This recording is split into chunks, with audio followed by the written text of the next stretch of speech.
Chapter 1377. Do you want to die?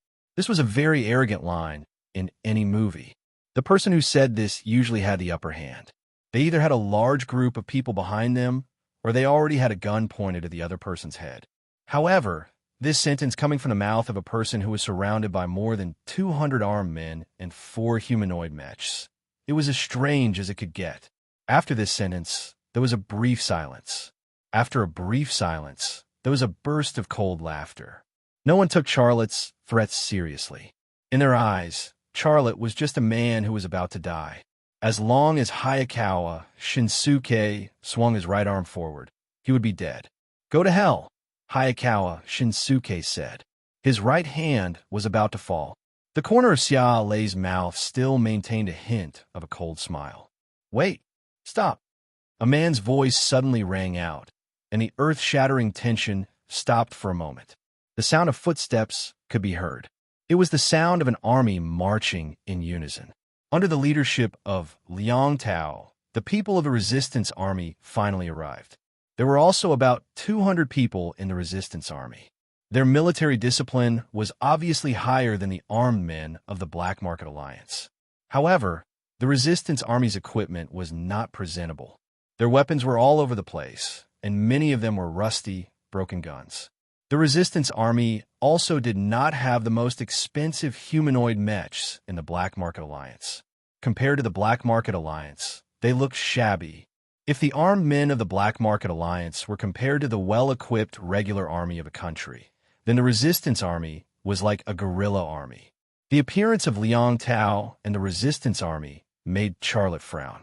He had already set up a trap and was ready for a cleansing massacre. However, Liang Tao had brought the resistance army over at this time, and it was difficult for him to carry out his plan. His branding energy field was not intelligent. It knew who was an enemy and who was an ally. Once the massacre began, the resistance army would also become the target of attack. Those who came to help became a hindrance. The resistance army always seemed to play an awkward role. "Don't be impulsive." Liang Tao quickly ran over and shouted, "I am Liang Tao." Charlotte couldn't help but reveal a bitter smile. He thought to himself, "Everyone here knows that I'm Liang Tao, right?"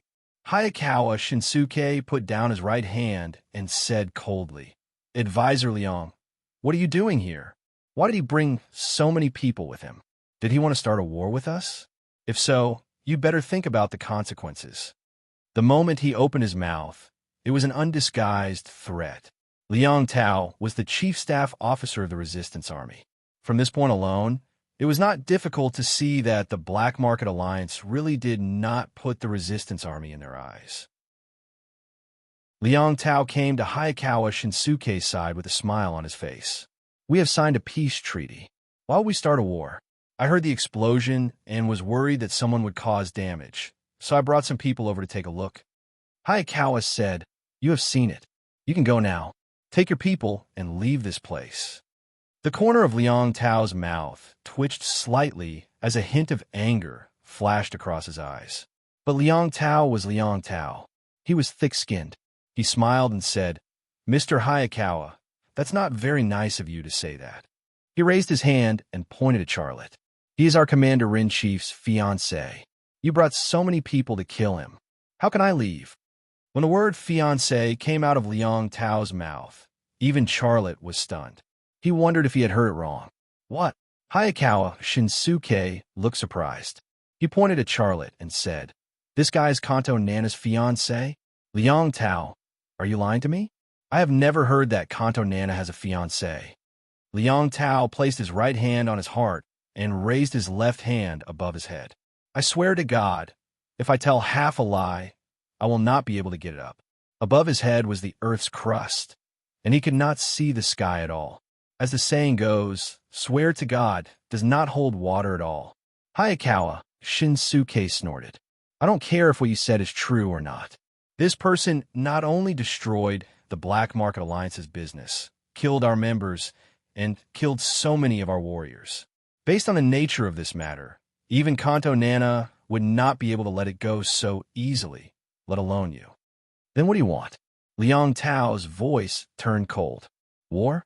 That would be a lose-lose situation. Neither of us can bear the consequences. I don't care if I become the Resistance Army's chief advisor, since I don't get paid. But you, Mr. Hayakawa, once you lose control of the underground dungeon, I'm afraid your position in the Black Market Alliance will.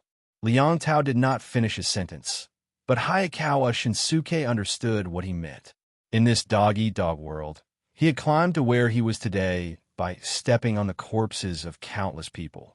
Everything he had was not easy to obtain, and it was stained with blood. But once he lost control of the underground dungeon, everything he had worked hard to achieve would be gone. The person who wanted to replace him would not give him a chance to make a comeback. Even if he had a chance, he was not young anymore. Therefore, Liang Tao's words made him hesitate. It was easy to start a war. A word or a gesture was all he needed to do. However, he did not want to face the consequences after that. Mr. Hayakawa, it's just a small business. It doesn't matter if it's ruined. It's not a big deal if a few of our men die. I know it will be difficult for you to retreat. How about this? The Resistance Army will make some concessions. After a pause, Liang Tao moved closer to Hayakawa Shinsuke's ear and whispered, "The Resistance Army has 1/3 of the control of this market. It's yours now." "Are you serious?" Hayakawa Shinsuke was shocked. Liang Tao said solemnly, "Mr. Hayakawa, do I look like I'm joking with you? Let our commander-in-chief's fiancé follow me, and 1/3 of the control of this market will be yours. If you start a war, I believe I don't need to tell you the result." Hayakawa Shinsuke laughed coldly. "It seems like that guy is really Kana Nana's fiancé. Fine, I accept your proposal. He's yours. Take him and get lost." The conversation between the two, and even their thoughts, were all under Xia Lei's control. When Liang Tao offered 1/3 of the control of the market in exchange for his freedom, Sherlock was touched. But he was also helpless. The Resistance Army was in an awkward situation in the underground dungeon and elsewhere. They could not do much even if they wanted to. When Liang Tao and Hayakawa Shinsuke reached an agreement, Charlotte did not stop them. It was easy to stop them. He just had to hypnotize Liang Tao and let him leave with the Resistance Army. Then he would carry out his original plan of killing the underground Black Market Alliance members to purify the underground dungeon. It wasn't difficult for him to achieve this goal, but he had to face the consequences of doing so. The Black Market Alliance was a huge organization, and it wouldn't be an exaggeration to describe it as an invisible empire. If he destroyed the armed forces of the Black Market Alliance in the underground dungeon, the Black Market Alliance would definitely retaliate. He could go wherever he wanted, but the Resistance Army would have to bear the Black Market Alliance's wrath for him. One could not just do things for a moment of pleasure. One had to think about the people who treated him well and think about the consequences. Xia Lei's eyes moved to Hayakawa Shinsuke's face, and he said in his heart, "I know where you live, I know the people around you, and I know everything about you. I will come to visit you in private, and it won't be long. Put down your weapons." Hayakawa Shinsuke ordered. All the armed forces of the Black Market Alliance put down their weapons, but they were on high alert, ready to fight at any time. Hayakawa Shinsuke walked over to Charlotte. "Can you take off your helmet and let me see your face?" "Sure." Xia Lei took off the helmet of his light armor and smiled. "Do you want to remember my face?" "You must remember it well." Hayakawa Shinsuke stared at Charlotte as though he wanted to eat Charlotte alive, but his tone was friendly. "You are indeed a good-looking person. No wonder Kanta Nana fell for you and became your fiancé." Charlotte only smiled. He had inexplicably become Kanta Nana's fiancé. What would Kanta Nana think if she found out? But one thing was for sure, she would definitely seek revenge from Liang Tao. Hayakawa Shinsuke's voice suddenly turned cold. "Your face will soon spread across this planet. Once you leave this place, the Black Market Alliance will have their eyes on you. While you're still alive, CK Kanta Nana a few more times. Otherwise, you won't get another chance." Charlotte did not get angry. He leaned closer to Hayakawa Shinsuke. "Mr. Hayakawa, the reason why I let you see my face is because I want you to know who you are facing the next time we meet." "Ha ha ha." Hayakawa Shinsuke laughed. "You're not the first person to threaten me like that. But I'm telling you, Those who threaten me like that are all dead. You'll be next. Charlotte laughed, but he did not make a sound. Liang Tao walked over. What are you two talking about? Aha! I am so happy to see the two of you bury the hatchet. Hayakawa Shinsuke did not even say a word to Liang Tao. He turned around and left. The armed forces of the Black Market Alliance retreated like the receding tide. Liang Tao glared at Charlotte. Brother, you let me and Hanifei look at the documents, but you came out to cause trouble. You are really something. If I came a few seconds later, you would be dead? I don't care. In order to save you, the resistance army gave up half of the city's control. You owe me a life and millions of dollars to the resistance army. You can only repay them by joining the resistance army. Charlotte patted Liang Tao on the shoulder. Brother, thank you. Liang Tao was taken aback. You want me to repay you so much with just one sentence? Charlotte smiled. Do you want to take back my words? Liang Tao was speechless. Langer and the 8 girls walked out of the stone building. Liang Tao's attention was instantly diverted at the sight of the tall, sexy, and seductive Ahemus woman. He greeted her with a smile. Hello, Mississippi. My name is Liang Tao. Go away. I don't want to talk to you, Langer said. Liang Tao was speechless. Chapter 1378. Did Charlotte owe the resistance army? Not at all.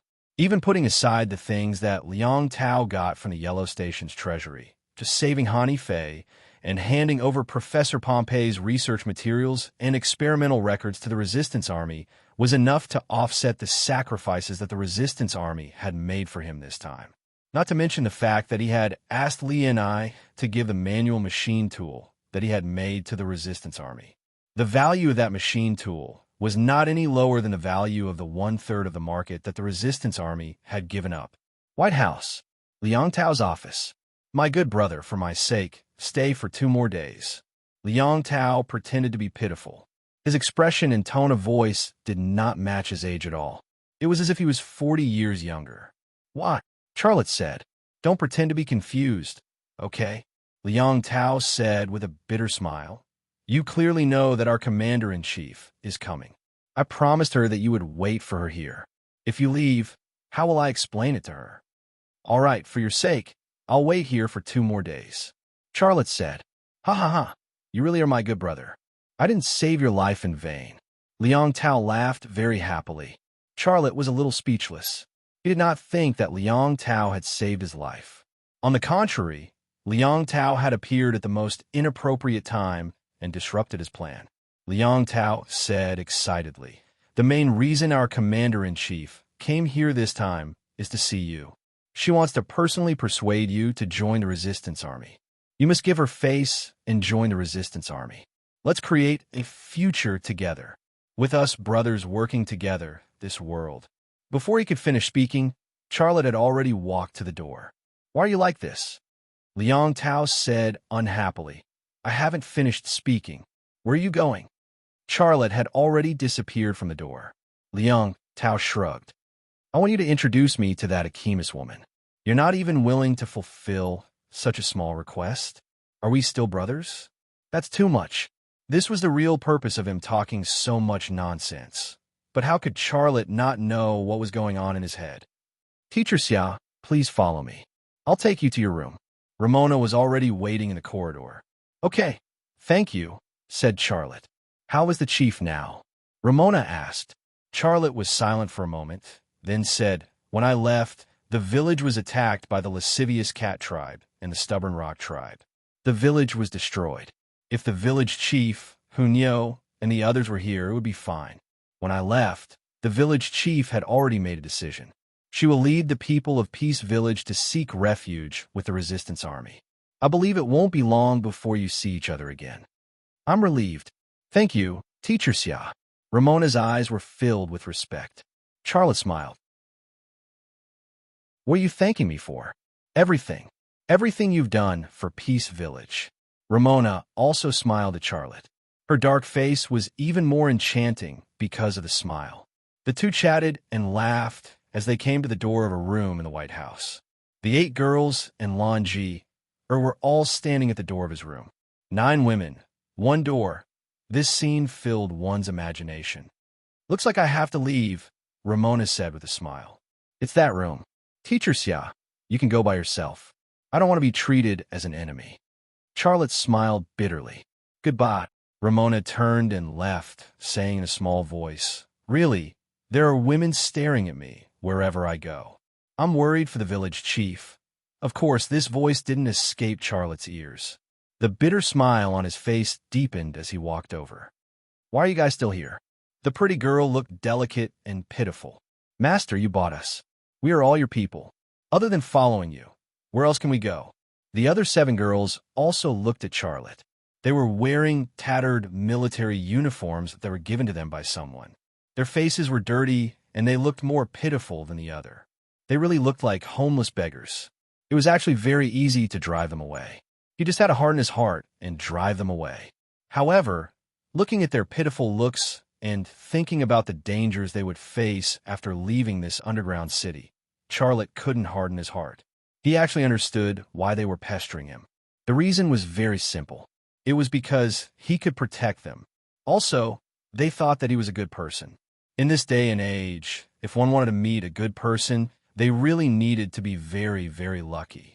They were lucky to meet Charlotte at the most critical moment when they were about to be pushed into the fire pit. How could they leave Charlotte so easily? Not to mention that they would leave after a few words from Charlotte. They would probably not leave even if he beat them up. Forget it, forget it. Charlotte pushed the door open.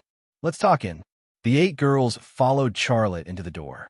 Longier, it was the last to enter Charlotte's room. From her expression and reaction, she actually sympathized with the 8 girls' experience. She just didn't express it. It was a small room with a bed and a table. However, there was only one stool. Be it the bed, table, or stool, they were all made of stone and looked very rough. With the economic strength of the resistance army, they obviously couldn't decorate the room as luxuriously as Songji. With such a simple room, Charlotte couldn't even invite the women to sit. He shrugged. You guys sit on the bed. I'll just stand. Only one woman sat on Charlotte's bed. It was Longier. The 8 girls didn't dare to sit on Charlotte's bed. They stood by the bed and looked very cautious. They were afraid that they would do something wrong and offend Charlotte. Sit down. If you want to stay, then you have to listen to me, Charlotte said. The 8 girls looked at each other. The exchange of glances seemed to have reached a consensus. Only then did they carefully sit on the bed. Charlotte had a helpless expression. Tell me, what should I do with you guys? Take us in, the beautiful girl said. Yes, take us in. We can do anything. I can wash clothes. I can cook. I can clean. I can fold a quilt. The girls talked about a lot of things they could do. They only stopped short of telling Charlotte that they could warm the quilt and have children. Charlotte smiled bitterly. I don't even have a home. How am I supposed to take you in? You've experienced what happened in the market. You should know what's going on. Now that the entire Black Market Alliance wants to kill me, it'll be very dangerous for you guys to be with me. We're not afraid. We'll be in more danger if we leave you, the beautiful girl said. Charlotte had a headache. What do I have to say to make you guys understand? We don't want to understand. We just want to follow you, a girl said. Charlotte was speechless. The negotiation seemed to have entered a stalemate. At this time, Longer said, You bought them, so you have to take responsibility for them. You're a man, so you have to take responsibility for a man. I have to take responsibility for them? Charlotte was already beginning to regret it. If he had killed Big Rat and Song Ji in the beginning, there wouldn't be this trouble now. But because he wanted to catch the big fish, Blackbeard, he held back and didn't do it. In the end, Blackbeard didn't appear. He also earned 8 troubles because of his kindness. Of course, Lan Ji continued to cause trouble for Charlotte.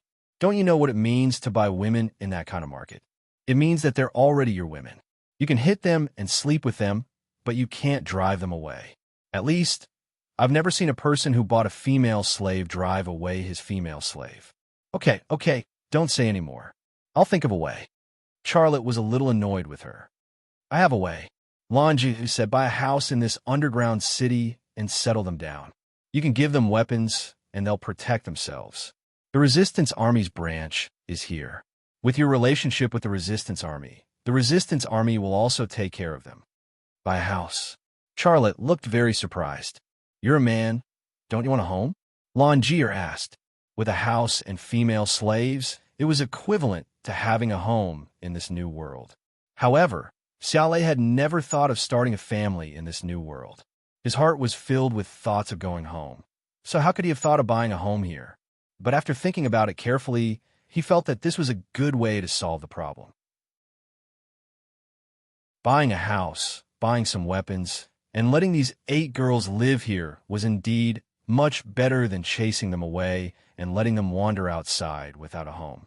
After a long silence, Charlotte finally nodded. Okay, anyway, I'll be here for a few days. If you promise to wait for me, I'll go buy a house and weapons tomorrow. How about it? I'm fine with it. Longier immediately agreed. Then you go out for a while. I'll talk to them, Charlotte said.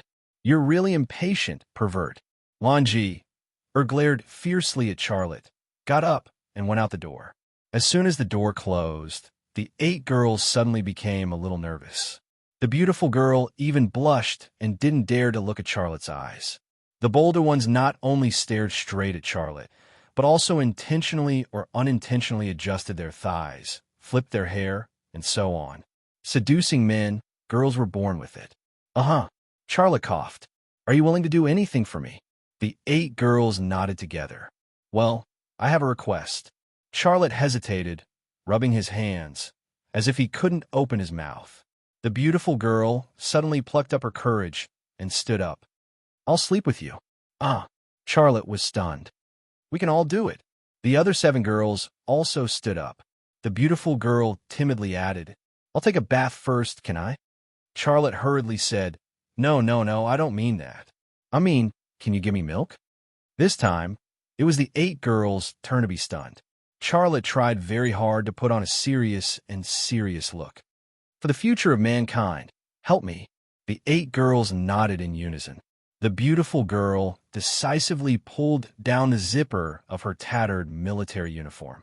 When she was about to reveal what Charlotte wanted, Charlotte rushed forward and grabbed her hand.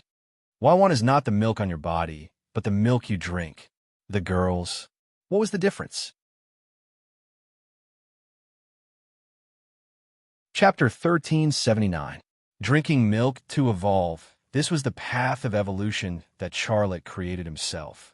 On the Earth, he relied on drinking milk to eliminate the side effects of evolution. His branding power also increased significantly.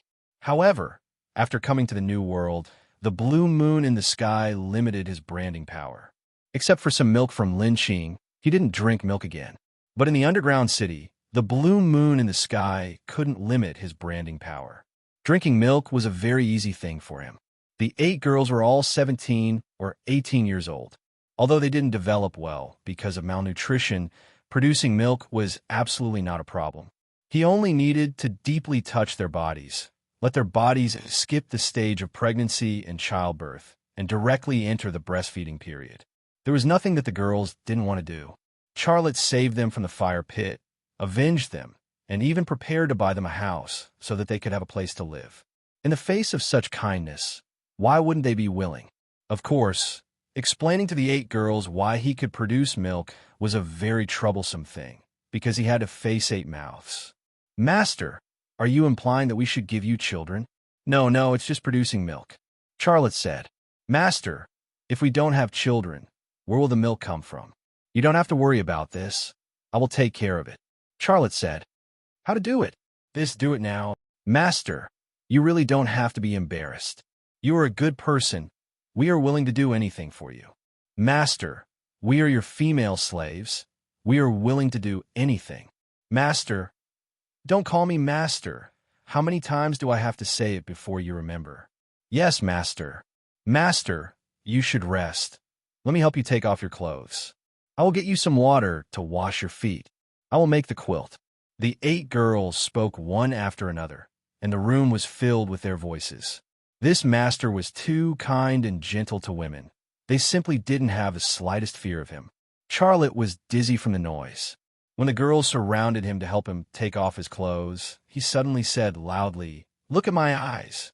The 8 girls looked into his eyes out of reflex, and then they quietened down, The 8 girls all came from the Mu family village at the edge of the Forest of Peace. The people in the village all had the surname Mu, so they all had the surname Mu. The most beautiful girl was called Mu Kaiyun, but she was not the oldest. The oldest was a girl called Mu Xiang. In addition, there were Mu Xiaohong, Mu Xiaoxi, Mu Mu, Mu Yu, Mu Zhaodi, and Mu Xiao Xiao. Their names gave people the feeling that they were casually given, but their parents were illiterate. Who could expect their parents to give them elegant and pleasant names?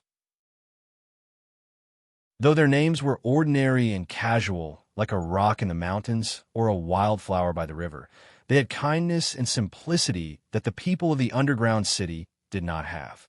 It was these simple and kind girls who formed a milking alliance, but they did not know that they would make a great contribution to the great revival of mankind. Half an hour later, Charlotte left his room. The girls of the Mu family village were all sleeping on his bed. He deeply hypnotized them and let their bodies enter the nursing period. They could actually produce milk immediately, but their bodies were still very weak and they were so young. So Charlotte wanted them to have a good rest and eat more nutrition to nourish their bodies. But even so, after walking out of the room, Charlotte still felt a trace of guilt in his heart. He even regretted the decision to let them produce milk for him. They're still so young, and have I become a pervert? Of the 8 girls in the Mu family village, 5 were 18 years old, and 3 were 17 years old. According to the standards of Earth, the 3 17-year-old girls were not even adults, but he made them produce milk for him. This really seemed a bit perverted. But one could not look at a problem on the surface, and one could not use the standards of Earth to measure the people and things in the New World. In the New World, because of the sharp decline in the population, the status of women was extremely low. Most girls became mothers at the age of 15 or 16 and began to reproduce. Therefore, the standard of adulthood in this world should be 15 or 16 years old, not 18 years old. More importantly, the humans on this planet were already on the verge of extinction, but the humans themselves could not unite to fight against the foreign enemies. Not only that, the humans themselves were constantly fighting among themselves. Villains such as Blackbeard, Lascivious Cat, and Skeleton even colluded with the Blue Moon people and betrayed humans in exchange for their own interests. There was also the Black Market Alliance. This organization had strong financial and military strength, but they did not fight with the Blue Moon people. Instead, they occupied the human underground cities and did evil business that angered both humans and gods. They fought for territory with the Resistance Army, who fought for humans and restrained the development of the Resistance Army. Under such a background, coupled with 2 almost invincible enemies, Kasha Ruiz and Isitabu, he yearned for more power every minute. Only by becoming stronger and stronger could he have a chance to turn the tables. He yearned for power, and his power came from milk. This was a special environment, a special time, so he could not care less about the red tape brought from Earth. He would drink milk when he needed it, and it did not matter who gave it to him. Moreover, the girls in the Mu family village were very willing, so why should he care? Walking out of the White House, the city in front of him was no longer bright, and only a few places were still lit. There was no alternation between day and night in the underground city, but people always needed to rest. The night in the surface world was also the night in the underground city, and this was the time when the people in the underground city went to bed. Charlotte walked on the street and then walked in the direction of the market. When crossing a simple 2-story stone building, Charlotte stopped and shifted his gaze to the dark alley beside the stone building. He said calmly, "Are you trying to follow me or peep at me?" "Humph." A woman's voice came from the dark alley, and then the Akimis woman walked out from a dark corner. "You're so ugly. Do you think I'll peep at you?" Charlotte looked at Lanja. "Then you're following me. What do you want from me?" "We're partners. You want to get rich, but you didn't call me, so of course I have to follow you," Lanja said. Charlotte was slightly stunned. "How do you know what I want to do?" Lanja said calmly, "I've said it before. This is the ability that the Creator gave us Akimis. If I want to know, I can know." "What exactly is that ability?" "That's the secret of us Akimis," Longir said. The Akimis woman had some kind of ability or else Charlotte would have stolen the information in her brain long ago in the stone building. However, he couldn't use the branding power to invade her brain at all. Although she was unwilling to say it, Charlotte had his own guesses. I can't invade her brain, which means I can't use that evil method to eat her. If I can't eat her, the Blue Moon people can't eat her either. In other words, the Akimists aren't on the Blue Moon people's menu? Maybe the secret of the Akimists can help the humans. With this thought in mind, Charlotte didn't stop and continued to walk toward the market. Lanji followed behind Charlotte. What'd you do to those 8 girls? They fell asleep, Charlotte said. Longier's lips curled into a disdainful smile. Aren't you a little too fast? Charlotte glared at her. What nonsense are you talking about? I'm not the kind of man you think I am. I just wanted them to rest. I don't believe you. You men's minds are filled with the desire to do that kind of thing. You saved them and treated them very well. Isn't it normal for them to use that kind of thing to repay you? Lanji seemed to be certain of what Charlotte had done. Charlotte's heart skipped a beat, and he had some guesses. Doesn't she know what she wants to know? She knows I'm going to Song Ji's place to retrieve his hidden belongings, but she insists that I did that kind of thing to those girls. This doesn't make sense. What's with her ability? When they were about to reach the market, Charlotte stopped in his tracks. Longier asked, "Why did you stop?" Charlotte took 2 steps forward and stopped again. Longier furrowed her brows. Are you crazy? Charlotte did not say anything. He stared straight at Longier and thought to himself, you're the one who's crazy. You're a female zebra. You're so big, but you don't produce any milk. What a waste. What's wrong with you? Longier's brows furrowed even more. Charlotte suddenly laughed. You don't know what you want to know, do you? You just guessed what I was going to do.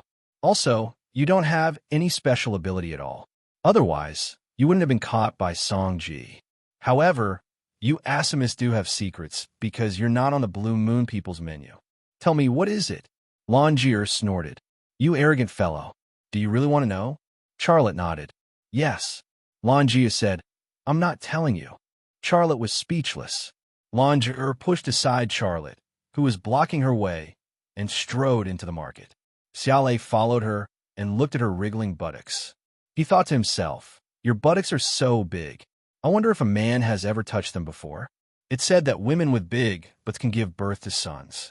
Do you know how to give birth to sons? Longier did not turn around. Charlotte smiled.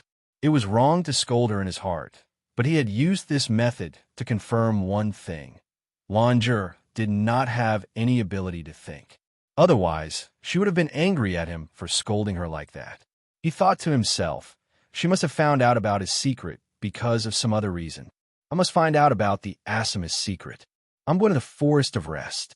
Longier walked quickly, and Song Ji's stone building soon appeared in front of the 2 of them. A few armed men were guarding the door. From their weapons and equipment, they were not from the Black Market Alliance, nor were they Song Ji's men.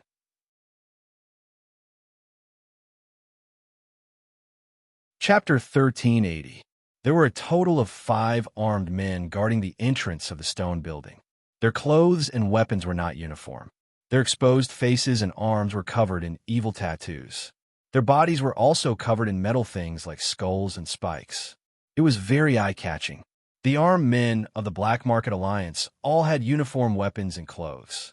Song Ji's bodyguard was dressed very normally. After all, he was a businessman. He would not bring armed men like this to do business. Otherwise, the buyer would be scared away before they even opened their mouths. They were not from the Black Market Alliance, nor were they Song Ji's men. However, Charlotte knew who they were.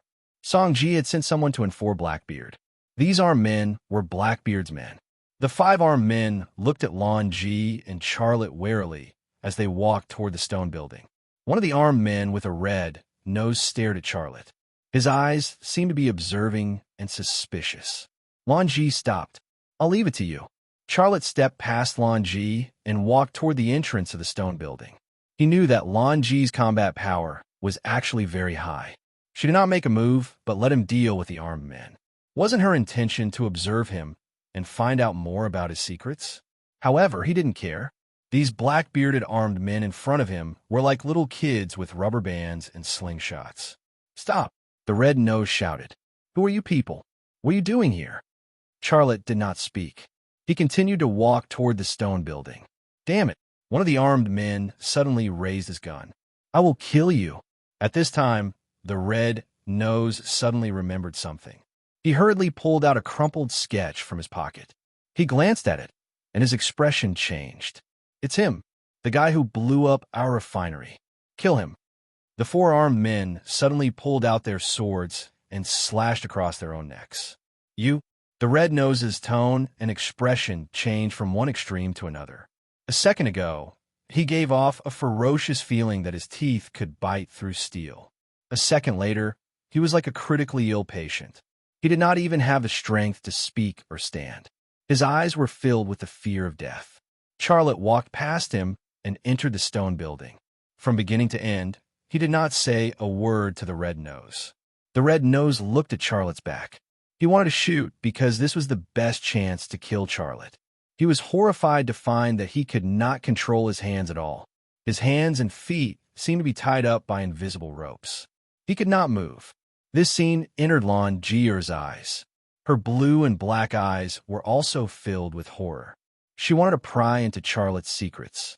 She had gotten what she wanted, but the result shocked her. Her eye stopped on Charlotte's back. At that moment, her heart was filled with awe. Why are you still standing there? Charlotte stopped. I saved one for you. You. Lon Jier smiled bitterly. She walked over and stabbed her knife into Red Nose's heart. Red Nose watched helplessly as Lon Jier pulled out the knife. Lon Jier stabbed him. He also watched helplessly as his heart began to bleed, but he could not move at all. The Red Nose fell to the ground. Lon Ji stepped on the Red Nose's body and walked into the stone building. You know, for a moment, I suspected that you were a Blue Moon person. Charlotte turned around and looked at her. Why would you suspect that? Lon Ji said, Blue Moon people can do what you did, but that's only for high-ranking Blue Moon people. Normal Blue Moon people do not have your ability. What else do you know about Blue Moon people? Tell me everything. Now is not the time to chat. I'll tell you on the way to the Forest of Rest, Lon Ji said. Charlotte did not ask further. He could not rush this Ahemus woman. He had to take it slow. Where would Song Ji hide his belongings? Lon Jier asked. Charlotte smiled. Now is not the time to chat. I'll tell you on the way to the Forest of Rest. You? Lon Ji wanted to scold him, but she swallowed her words. She just glared at Charlotte. How ungentlemanly. On the third floor, Charlotte looked up at the collapsed ceiling of the second floor, which was actually the floor of the third floor. He had already used X-ray vision to see that there was a hidden space between the walls in the room where the short man and the tall man ate children and played with women. That secret space was where Song Ji hid his belongings. Before killing Song Ji, Charlotte had actually stolen a lot of information from Song Ji's brain, including the secret space where he hid his belongings. However, he did not have the opportunity or interest to go in and get some loot for himself. Now, he had to buy some property for the nannies in Mu Village. If he did not use Song Ji's money, whose money would he use? There were no banks or stock markets in this world. A businessman like Song Ji could only hide his blood-stained money in his own place. Therefore, even if he did not steal the relevant information from Song Ji's brain, he would still come here to take a look. There were no banks or stock markets in this world. Businessmen hid their belongings in their own homes, which became Charlotte's way of making money. On Earth, he made firearms and made money in the American stock market. In this new world, he made money by killing evil businessmen like Song Ji. Therefore, although the world was different, he still made money very quickly. I'll go up and take a look first. Then, I'll pull you up. Lon Ji suddenly rushed to a wall. She was very fast, and she went over in a swoosh. When she approached the stone wall, her right foot kicked the ground heavily, and then her body jumped high. She actually reached the height of the second floor. Lon Jier's jumping ability surprised Xiaolei. He thought to himself, the gravity in this world is stronger than on Earth. My jumping ability is greatly affected, but she doesn't seem to be affected. What's going on? Charlotte could not reach the same height, but Lon Ji could. But she was obviously not as strong as him. This was very strange. Just as Charlotte was making guesses in his mind, Lan Ji's body suddenly stuck to the stone wall and did not move at all. Charlotte was stunned again because Lan Ji had suddenly jumped up. Her body must have carried a lot of impact. She slammed into the stone wall, so her body should have bounced back, but she did not. Moreover, the stone wall was very smooth. The surface of the stone had been carefully polished, and even the gaps between the stones had been specially treated. They were almost as thin as paper. She could not grab the gaps between the stones at all, but she was stuck to the stone wall like a human-shaped gecko with perky buttocks and big breasts. Lan Ji had really turned into a gecko. Her blue and black striped palms were stuck to the smooth stone wall. Every movement was like a magnetic suction cup, making climbing the wall a piece of cake. Charlotte's gaze locked on Lan Ji's palm. He saw that there was an additional layer of mucous membrane on her palm. The mucous membrane was stuck to the stone wall and had a strong adhesive force. And the secretion of that mucous membrane was the blue and black stripe on her body. A metal cage suddenly appeared in Charlotte's mind. Lan Ji was lying down in that metal cage, her face pressed against the ground to listen to the sounds downstairs. And between her raised zebra buttocks was a mysterious scenery of blue and black stripes. F***CK. Song Ji is really an unscrupulous businessman. What kind of man in this world can rape an Ahemus woman? Unless he doesn't want his D***CK anymore. With the adhesion of the mucous membrane secreted by her blue and black stripe, skinning and pulling tendons is not a problem at all. Once that thing, for some reason, Xiaolei suddenly felt a chill between his legs, and that thing also shrunk behind his back. Lan Ji moved up to the third floor in a few moves. She clapped her palms, and the mucous membrane disappeared. Some dust fell from her palms. She looked down at Charlotte. "Tell me, where did Song Ji hide his belongings?" Charlotte spread his hands. "Don't tell me you want to keep it all to yourself. How ungentlemanly." Lan Ji turned around and left. A few minutes later, a rope made of bed sheets hung down from the staircase on the third floor. Charlotte grabbed the rope and climbed up. He could have just gone up directly. However, after discovering Lan Ji's secret, he decided to keep a low profile and did not want to reveal too much of his strength. There were still leftover babies in the room on the third floor. It was so disgusting that it made him want to vomit. Charlotte did not want to stay in this place for long. He quickly found a mechanism to open the secret space and opened the hidden stone door. Behind the stone door was a narrow and long secret space with an area of only a few square meters. It was located between the walls of two rooms. If not for his X-ray vision, he would not have found it at all. There were many things stored in the secret space. There were 2 chests full of blue moon coins, as well as some high-quality weapons and ammunition. Money and weapons seemed to be essential for people like Song Ji in this world. Huangzhan's treasury was mostly filled with weapons and ammunition, as well as money. "I'm rich. Ha ha ha."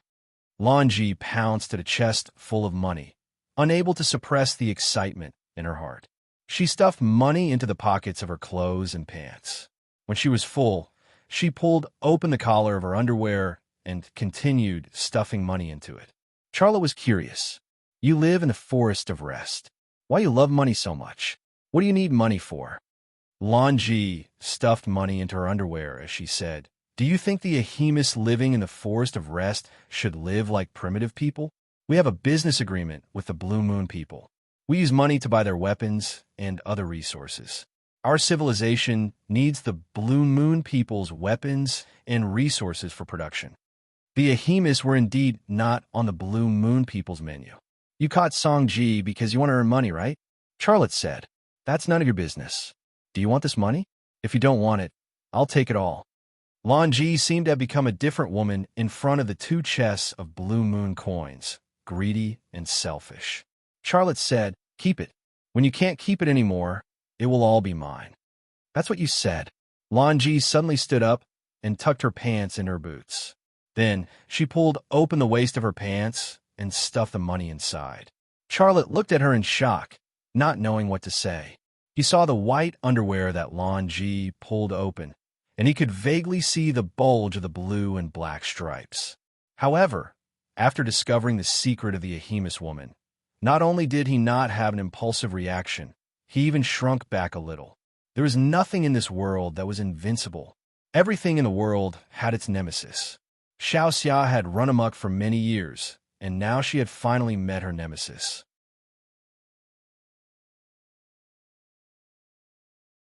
Chapter 1381.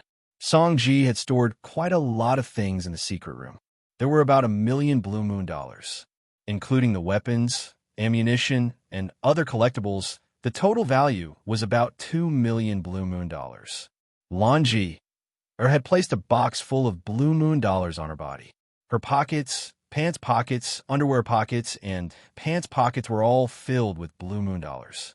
Charlotte wasn't worried that her money would drop because her blue and black skin would secrete mucous membranes to stick the money. Lanji could actually still carry some money, but after taking a whole box of money, she stopped and left another box for Charlotte. After all, Charlotte was the one who found the money, and Song-ji was killed by Charlotte. It was already good enough for her to take half of the money. Charlotte didn't only get the box of money and weapons, but he also got a very special item. It was a white object. It was oval in shape and looked like a relatively large olive pit. Its surface was very smooth, and it could clearly reflect a person's figure.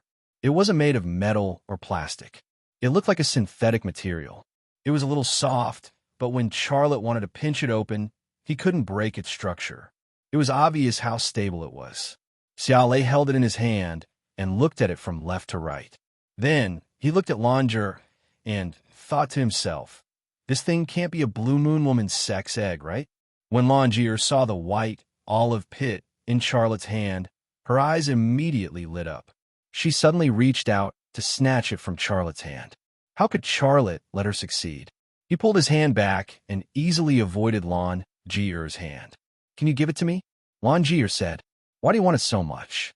What is it? Charlotte probed. Lanji looked at Charlotte with a strange expression. Don't you know what it is? I don't know. What is it? Charlotte had an intuition in his heart that this unintentional little thing was not an ordinary thing. It had great value or a very important meaning. Lanji said, since you don't even know what it is, you might as well give it to me.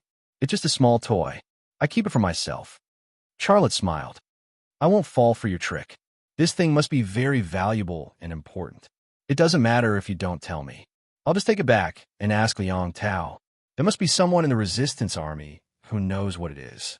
However, in the future, we won't cooperate like this anymore because you even lie to your allies. Stingy. Lanji smirked. It's called Tada.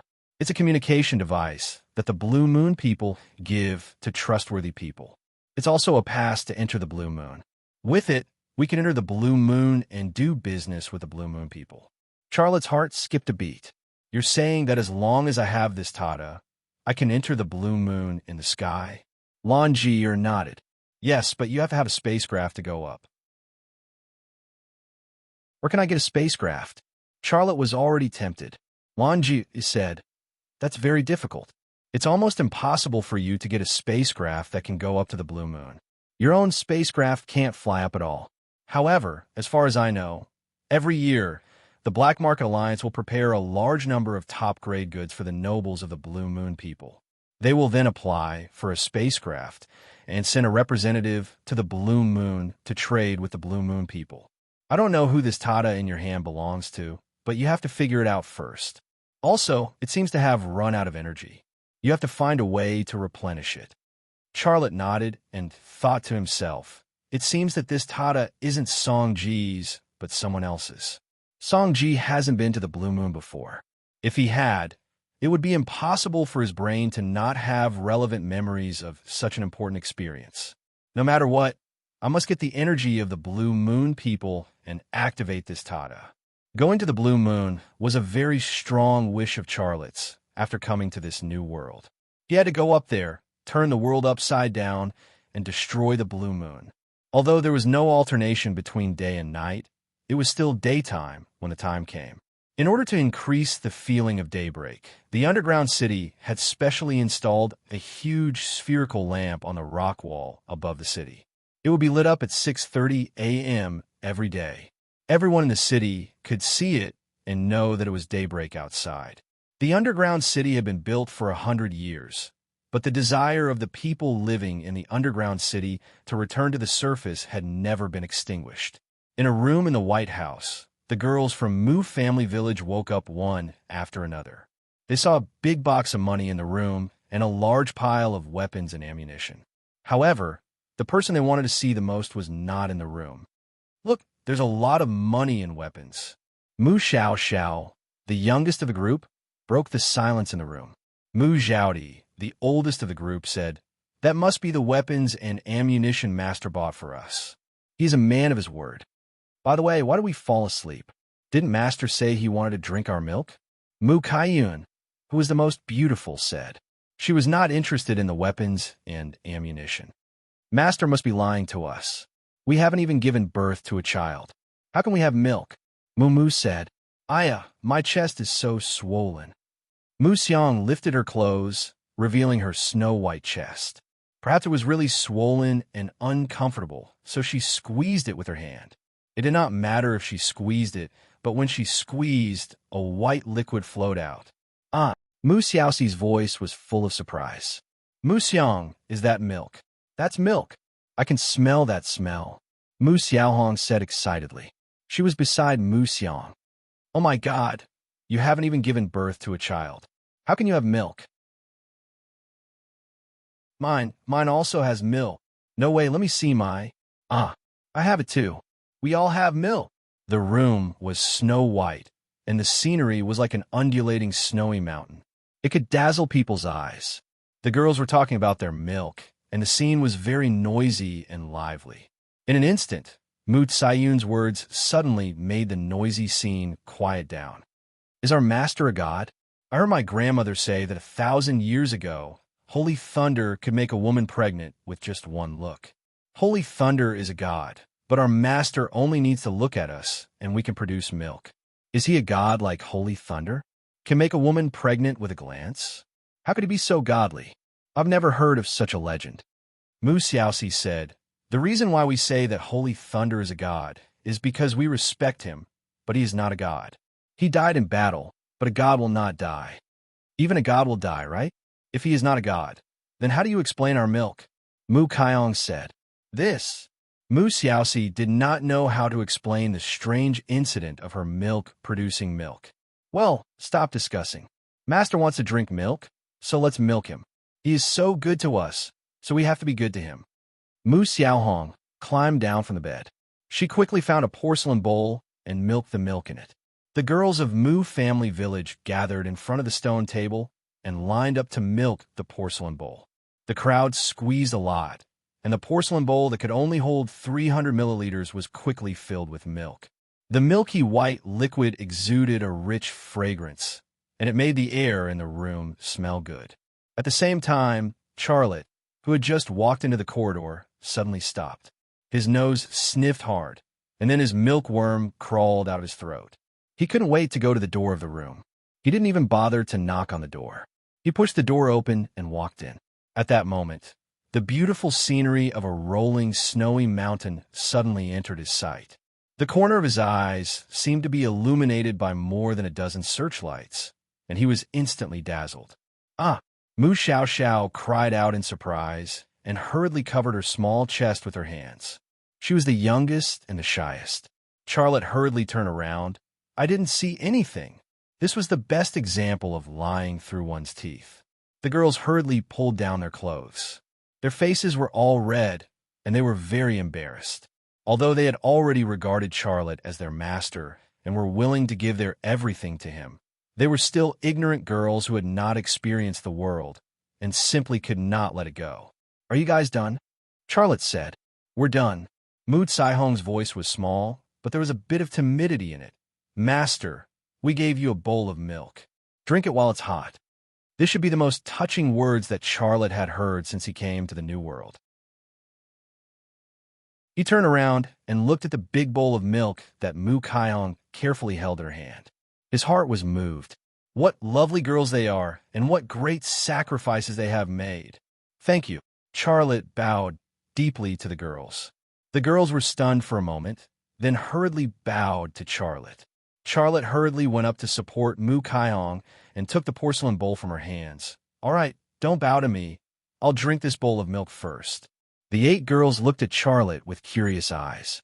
In their eyes, this good-looking man first took 2 deep breaths of the milk, then stretched out his tongue and carefully licked the milk stains on the edge of the bowl into his mouth. Even if it was just a little bit of milk stain on the edge of the bowl, he looked intoxicated when he ate it, like a drunkard who had finally gotten a good drink. After going through the motions, Charlotte then moved his mouth over, raised his neck, and gulped down the milk. These girls' milk was of the highest quality, and he knew how precious this kind of milk was, so he didn't want to waste even a drop. He could also feel the activity and excitement of the imprint in his body. It was like a desert after a long drought, and every inch of soil was singing. The 8 girls looked at Charlotte, and in their hearts, they actually had a guess that they didn't dare to say. Is Master a pervert? After drinking a bowl of milk, Charlotte felt comfortable from the top of his head to the bottom of his feet, and every cell in his body was filled with magical energy. He also felt the primordial imprint in the depths of his soul again, and its sudden appearance seemed to indicate something. But before he could feel its existence too much, a voice interrupted his thoughts. Master, do you want more? It was Mu Caihong's voice. Charlotte hesitated for a moment, then handed the bowl to Mu Kaihong. Then another bowl. The girls, she was just being polite. Did he really think she was a milk cow? Who would want another bowl after squeezing one bowl?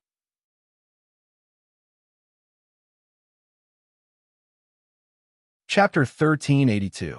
Everything was easy with money, so Charlotte bought a stone building behind the White House. The stone building was 3 stories high, and there was a backyard behind it. There was also a stone house, which was very spacious.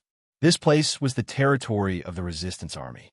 The 8 little nannies would be very safe if they were to live here. This was Xia Lei's first home in the New World. The name he gave his home was still Peace Residence. He missed his home, his women and children, and the thought of going home never stopped. The second day after moving into Peace Residence, Ramona went to Charlotte's house and asked him to go to the White House. At that time, he had just finished drinking a big bowl of top-grade milk that the 8 little nannies had squeezed for him. He burped and left with Ramona. Did Liang Tao want to see me, or? Charlotte asked on the way to the White House. Ramona said, It's the Commander-in-Chief, Nana. She's here. Then, she asked Charlotte a question. Was that milk you just drank? Charlotte was slightly stunned, then smiled and said, Yes, it was milk. I asked them to buy milk from the black market. That stuff is really expensive. Ramona rolled her eyes at Charlotte. She obviously knew something, but she did not say it. The 8 girls' breasts had suddenly become bigger, and there was a milky smell on their bodies. They were all women. How could she not see it? I suspected that he was a pervert when I was in Peace Village. I didn't expect him to be a pervert. I must tell the village chief about this and let her know what kind of a pervert the man she loves is. Ramona thought to herself. Charlotte had already caught her thoughts, but what else could Charlotte say other than a bitter smile? If he was a pervert, then so be it. There was no shortage of perverts in this world. When they arrived at the White House, Charlotte followed Ramona to another office, which was the largest Oval Office in the White House that he had never entered before. When they walked into the Oval Office, Charlotte really felt like he had walked into the Oval Office of the White House, because there was also a large wooden table and a leather sofa in the Oval Office. This was probably the most luxurious office in the Resistance Army branch. Charlotte finally met the Commander-in-Chief of the Resistance, Nana. She stood in front of the floor-to-ceiling window behind her desk with her back to Charlotte. She was about 1.8 meters tall and wore a brown rock-patterned military uniform. Her waist was slender, and her buttocks were plump and plump. Her legs occupied 2/3 of her body, and her curves were excellent. She was the kind of legs that could be used for years. Although he could only see her back, Charlotte felt that it was very pleasing to the eye. Commander-in-Chief, Mr. Summer is here, Ramona said. Only then did Nana turn around. In fact, she already knew who it was when she heard the footsteps, because she had already seen Charlotte standing behind Ramona through the projection on the floor-to-ceiling window. At that time, she could not help but look at Charlotte through the floor-to-ceiling window. It was not easy to see a man as good-looking as Charlotte, and Charlotte had a very special temperament that was very attractive. When Contanana turned around, Charlotte was suddenly stunned. This was because the face of the woman standing in front of him looked very much like the face of another woman, and that woman was one of his most beloved wives, Long Bing. Long Bing's face did not have the charm of a woman, but it had the heroic feeling of a man among women. The lines of her face were a combination of Chinese and Western characteristics. She had the softness of an Eastern woman and the sharpness of a Western woman, so it was very special. In this Contanana's face was the same type of face as Long Bing's, and the similarity was at least 80%. With such a similar face, if she put on some makeup, she would really become Long Bing. The figure was similar, the face was extremely similar, and the heroic temperament of a man among women. At that moment, Charlotte's mind became a little dazed. He felt as if he had returned home, and his beloved wife, Long Bing, was looking at him affectionately. At that moment, he blurted out a name, Binga. Contanana was stunned for a moment. "Mr. Summer, are you calling me?" Contanana's voice immediately brought Charlotte back from his daze. He hurriedly said, No. Sorry, I lost my composure. You look like one of my—" At this point, he closed his mouth again. Ramona was right beside him, and he had said that he had forgotten everything when he was in Peace Village. Ramona had already joined the resistance army, and before he came to see Contanana, she must have told Contanana about his situation in Peace Village. If he said that Contanana looked like one of his wives at this time, wouldn't he be shooting himself in the foot? Look like one of your what? Friend? Or? Contanana was very curious about Charlotte's reaction and asked. Charlotte shrugged, then added a sigh. I forgot everything, but the moment I saw you, I had a very familiar feeling. I felt that you looked like someone I knew, but I forgot that person. It was a very strange feeling. I felt as if we had known each other for many years, and when I saw you, I felt especially close. Ramona coughed. Mr. Xia, do you always say that when you see a girl? Charlotte smiled awkwardly. I'm telling the truth, I don't mean anything else. Ramona, you can leave. I'll talk to Mr. Xia, Contanana said. Yes. Ramona turned around and left. When she passed by Charlotte, she whispered, Mr. Xia, restrain yourself. She's our commander-in-chief. I know you're a pervert. Don't make me tell this secret to the commander-in-chief. Charlotte. Ramona left and closed the door after she went out. The Oval Office quieted down, and the atmosphere was slightly silent. Charlotte looked at Contanana, but in his heart, he was thinking about his beloved wife, Long Bing. His eyes were full of gentleness and love, and they were almost decorated with little stars. Contanana was a little overwhelmed by Charlotte's gaze. She coughed and said awkwardly, Mr. Xia, this is the first time we've met. Don't you think that looking at me like this is a little, that? What she wanted to say was probably too much or impolite. Although she did not say it clearly, her meaning was very clear. Charlotte finally looked away from her face and looked at the dim scenery outside the floor-to-ceiling window. If I've caused you any misunderstanding, I apologize. Well, let's get down to business. I know you flew from afar to see me. There must be something, right? Tell me. Contanana's expression became much more natural when they got down to business. Here's the thing. I've heard about you for a long time, and I know a lot about you. You led the villagers of Peace Village to fight against the Heartstone tribe. You even used a bow and arrow to kill 8 humanoid mechs belonging to Lascivious Cat. Those 8 mechs have been transported to another base. Also, the machine tool you assembled with old parts in Peace Village is very useful. Our technicians are full of praise for it. Tell me, if I don't come to see a talent like you, wouldn't it be my dereliction of duty? Charlotte knew what she meant, but he pretended to be confused. Commander Kantu, is that it? Mr. Xia, you're a very smart person. Do you think I flew so far and risked being discovered by the Blue Moon People's aircraft just to chat with you? If it's not chat, what else? Charlotte continued to pretend to be confused. Contanana's lips curled up slightly. Mr. Xia, I'll be straightforward. I want to invite you to join the resistance army. As long as you join, You'll be the deputy commander of the Resistance Army. In the future, when you're familiar with the Resistance Army, I'll resign from my position as commander-in-chief, and you'll be in charge of the Resistance Army. He would be the deputy commander as soon as he joined, and after a period of time, he would be promoted to a permanent position. This was something that others could only dream of, but Charlotte made his own decision. Commander Cantu, thank you for your kind intentions. Thank you for thinking so highly of me. I'm used to being free, and I have my own destiny. I have to face some things. I'll also be straightforward. I won't join the Resistance Army, but I can be friends with the Resistance Army. As long as you have any needs, as long as I can do it, I'll definitely help you. Please reconsider your decision. We need you very much. It could even be said that the entire human race needs you. Contanana said. Her tone was sincere, and so was her gaze. I've already thought it through very clearly. I'm sorry, but I really can't join the Resistance Army. Charlotte said, Mr. Xia, if you have any conditions, please tell us. We'll do our best to fulfill them. Contanana said. Charlotte smiled bitterly.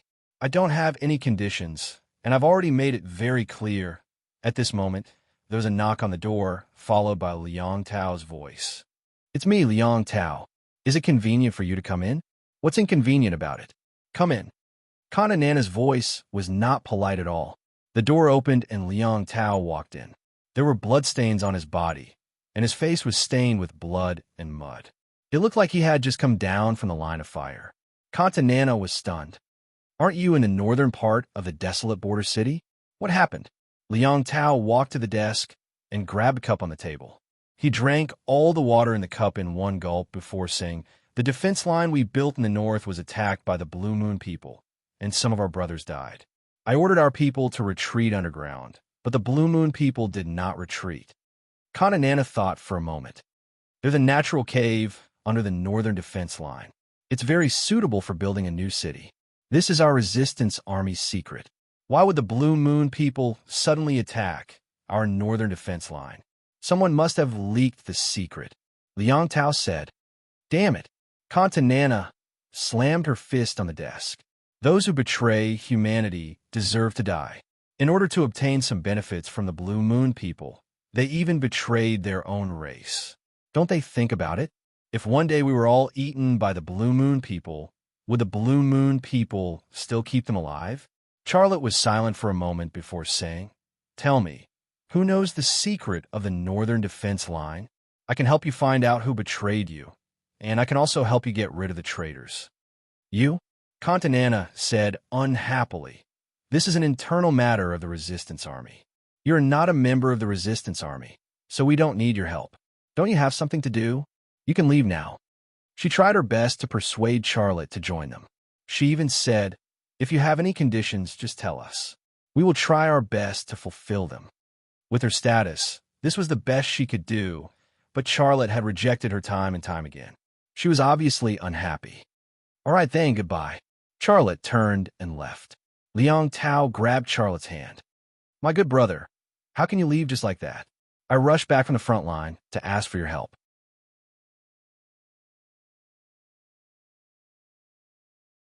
Chapter 1383. When Liang Tao grabbed Charlotte's hand, Contanana's lips moved as if she wanted to tell Liang Tao not to keep Charlotte, but she swallowed the words. Charlotte's stubbornness made her very uncomfortable, but the Resistance Army really needed someone like Charlotte. Liang Tao seemed to know what Contanana was thinking. He did not say anything but winked at Contanana. Contanana smiled bitterly. She did not believe that Liang Tao could persuade Charlotte to join the Resistance Army. Contanana and Liang Tao's eyes and reactions were all within Charlotte's observation. He actually understood Contanana's desire for him to join the Resistance Army, but he could not join the Resistance Army. He had his own destiny, and he had his own struggle. It was also out of the need to understand the situation. After Liang Tao came in, Xia Lei released the energy of his branding power. His branding power energy field covered the entire Oval Office. His branding power energy was like a data cable, allowing him to download all kinds of information from Contanana and Liang Tao's brains. The information surged into his brain like a tide, and his brain processed it quickly, giving him a very comprehensive result. On this planet of hope, the human population was less than 10 million. This was the number that could be calculated, and there were some that could not be calculated, such as the population of the small villages and tribes in the wilderness. But even if the uncountable population was included, the human population on this planet was no more than 10 million, or a little more than 10 million. Most of the survivors were hidden in the hundreds of underground cities of various sizes. The underground city in the wilderness was only one of the many underground cities, with a population of less than 20,000.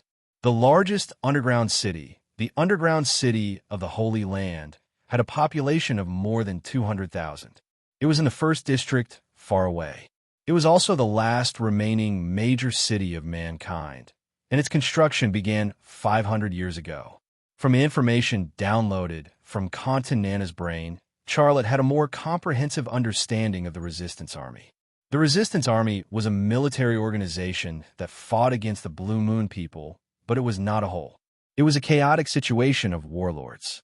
After the previous commander-in-chief of the Resistance Army, Wu Sheng, was assassinated, Nana took over the position of commander-in-chief of the Resistance Army.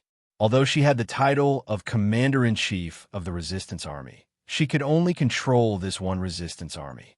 The other Resistance Army did not listen to her command at all. Without a unified command, the rebellion army of all sizes controlled their own territories, and the intensity of protecting their own interests was far greater than the Blue Moon Resistance Army. The group led by Nana was not the strongest in the Resistance Army. On the contrary, the group she led was only below average in terms of strength, with less than 10,000 people. On Earth, such a small number of people would only be enough to form a division, not even an army. To make matters worse, due to the lack of money, weapons, and equipment, the Resistance Army that she led was not attractive. Over the past 3 years, the number of people had been decreasing, and the territory had been shrinking. The future was bleak. Nana's greatest wish was to unify the Resistance Army and form a powerful military force. However, she had to face the scattered hearts of the people, as well as the large and small warlords who fought for their own interests under the banner of the Resistance Army. She was powerless, which was why she had said what she had just said. She had asked him to be her assistant and then take over her position as the new commander-in-chief of the Resistance Army. This was the current situation of the Resistance Army. It was very cruel and helpless, but it represented the last hope of humanity. This situation reminded Charlotte of a period of history. During World War II, Japan invaded China. At that time, the national government's army was called a million-strong army. Most of their weapons and equipment were made by the United States, and they were no worse than Japan's. However, because of the warlords' division, the warlords were all seeking their own interests, which was why they were repeatedly defeated by the Japanese army and lost half of the country. Now, weren't the humans of the New World rewriting that period of history? Facing the Blue Moon people, not only were humans not united, but they had fallen into internal strife. Unscrupulous merchants, inhumane bandits, and a resistance army that had their own camps. With such a situation, what did humans have to fight the Blue Moon people? The information downloaded from Liang Tao's brain was basically the same as the information downloaded from Nana's brain. From the information downloaded from Liang Tao's brain, Charlotte had a little understanding of the battle that had taken place in the northern defense line. His brain simulated a real battlefield based on the information downloaded from Liang Tao's brain. It was a corner of the deserted city. The Blue Moon people's space plane had bombed the buildings. The sound of explosions was endless, and the already dilapidated buildings collapsed one after another. On the ground, the soldiers of the resistance army fled in panic. Some people were caught by the Blue Moon people's ground combatants and eaten directly with a feeding device. Some people died on the spot. The defense line guarded by the resistance army soldiers quickly collapsed, and the Blue Moon people's army gathered on a street from different directions. There was a sewer under that street, and under the sewer was a natural catacomb that was prepared to be used to build a city. The Blue Moon people obviously would not allow another underground city to appear in this place. They wanted to destroy it. In fact, according to the information downloaded from Liang Tao's brain, the Blue Moon people had only sent out a total of 1 space plane and about 10 ground combatants. According to the human organization, this was just the establishment of a special forces commando team. However, it was this small number of people that had beaten the resistance army to the point that they could not even fight back. The battlefield video simulated by his brain had not finished, but Charlotte had already stopped it. He had obtained so much information and had so many emotions, but for Liang Tao and Contanana, he was only silent for a few dozen seconds. Liang Tao and Contanana had no idea what Charlotte had learned from them. "Do you want me to help you fight?" "No problem." Charlotte put away his thoughts and looked relaxed. "You agree to help?" Liang Tao did not expect that before he even asked for Charlotte's help, Charlotte would agree to participate in the battle. This surprised him. Charlotte said calmly, "Then let go of me. How am I going to go home and get my weapons and equipment if you hold me?" Liang Tao then let go. "I'll wait for you outside." Charlotte left the Oval Office. Liang Tao smiled bitterly. "This guy is really hard to see through, but he is a good person. You should let him stay." Contanana said, "I tried, but it didn't work at all." Liang Tao said, "Then try harder. If he leaves, it will be difficult to get him to join us.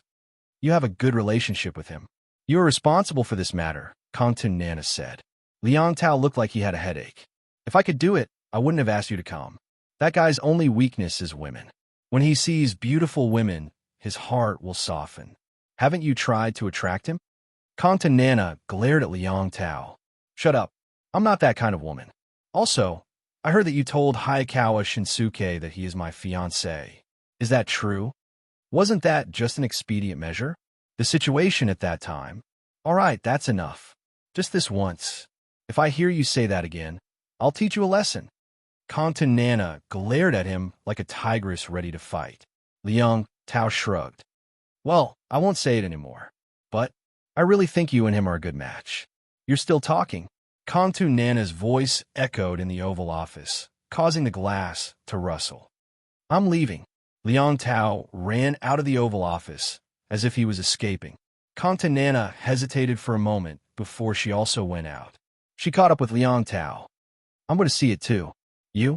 "No, it's too dangerous." Liang Tao swept away his usual cheeky smile and said seriously, "You are our supreme commander. If you die, the resistance army will also fall into chaos. At that time, we will really have no hope." Contanana said, "No, I'm going to see it. You guys have praised him so much. I want to see if he is as powerful as you say. If he is, then he's worth my effort to recruit. If he isn't, then he's not worth it. He can go wherever he wants. It has nothing to do with us. The enemy is the Blue Moon Special Forces. They have a dauntless heavy combat mech and a predator. Are you counting on him to help us win this battle?" Liang Tao said, "I don't have such high expectations. I just want to see how he performs on the battlefield." Contanana said, "Let's go. Don't try to persuade me anymore." "Fine." Liang Tao sighed. "However, sometimes I feel that the two of you are a perfect match. Both of you are so good-looking and so stubborn." Contanana kicked at him. Liang Tao let out a blood-curdling screech and quickened his pace. Inside the Peace Residence, Charlotte put on the light armor he had taken from the Black Market Alliance leader and held the metal bow in his hand. This time, he did not choose a normal gun. Instead, he chose the energy pistol of the Blue Moon people. After all, his enemies were the Blue Moon people. Normal guns were useless against them. This was his first time fighting with the Blue Moon people. He could not help but feel excited. His adrenaline surged. "Master, you must be careful on the battlefield. You must take care of yourself, okay?" Mu Kaiyun helped Charlotte tidy up his light armor. Charlotte nodded. "Don't worry. I'll be fine." Mu Xiaohong held a bowl of milk in her hands and walked in front of Charlotte. "Master, drink this. It will give you more strength and courage." Was this milk to strengthen him? Charlotte felt a little ridiculous, but he still took the bowl of milk and drank it in one gulp. A warm feeling rose in his stomach. He had indeed gained more strength, more courage, and was very touched. Don't squeeze so hard. You'll break it, Charlotte said. Mu Xiaoxi said with a red face. Master, we have enough milk. If we don't squeeze it out, it will be very uncomfortable. Master, you don't have to worry about this. If you don't believe me, look. I squeezed so much just now. I have more now. Mu Xiang, who was the oldest, suddenly lifted up her shirt and grabbed a snow-white breast. She was about to squeeze it out for Charlotte to see. Charlotte really looked. She really had more. She squeezed and it flowed out. It even felt like it was spurting out. There was a lot of it. That scene made him start to doubt his life. Master, how about another bowl? Mu Kaiyan said. Squeeze a bowl. I'll drink it when I come back. Charlotte stuffed the bowl into Mu Xiaoyun's hands and walked out. In the past, Yuan killed Hua Xiong with wine. Today, Charlotte killed the Blue Moon people with milk.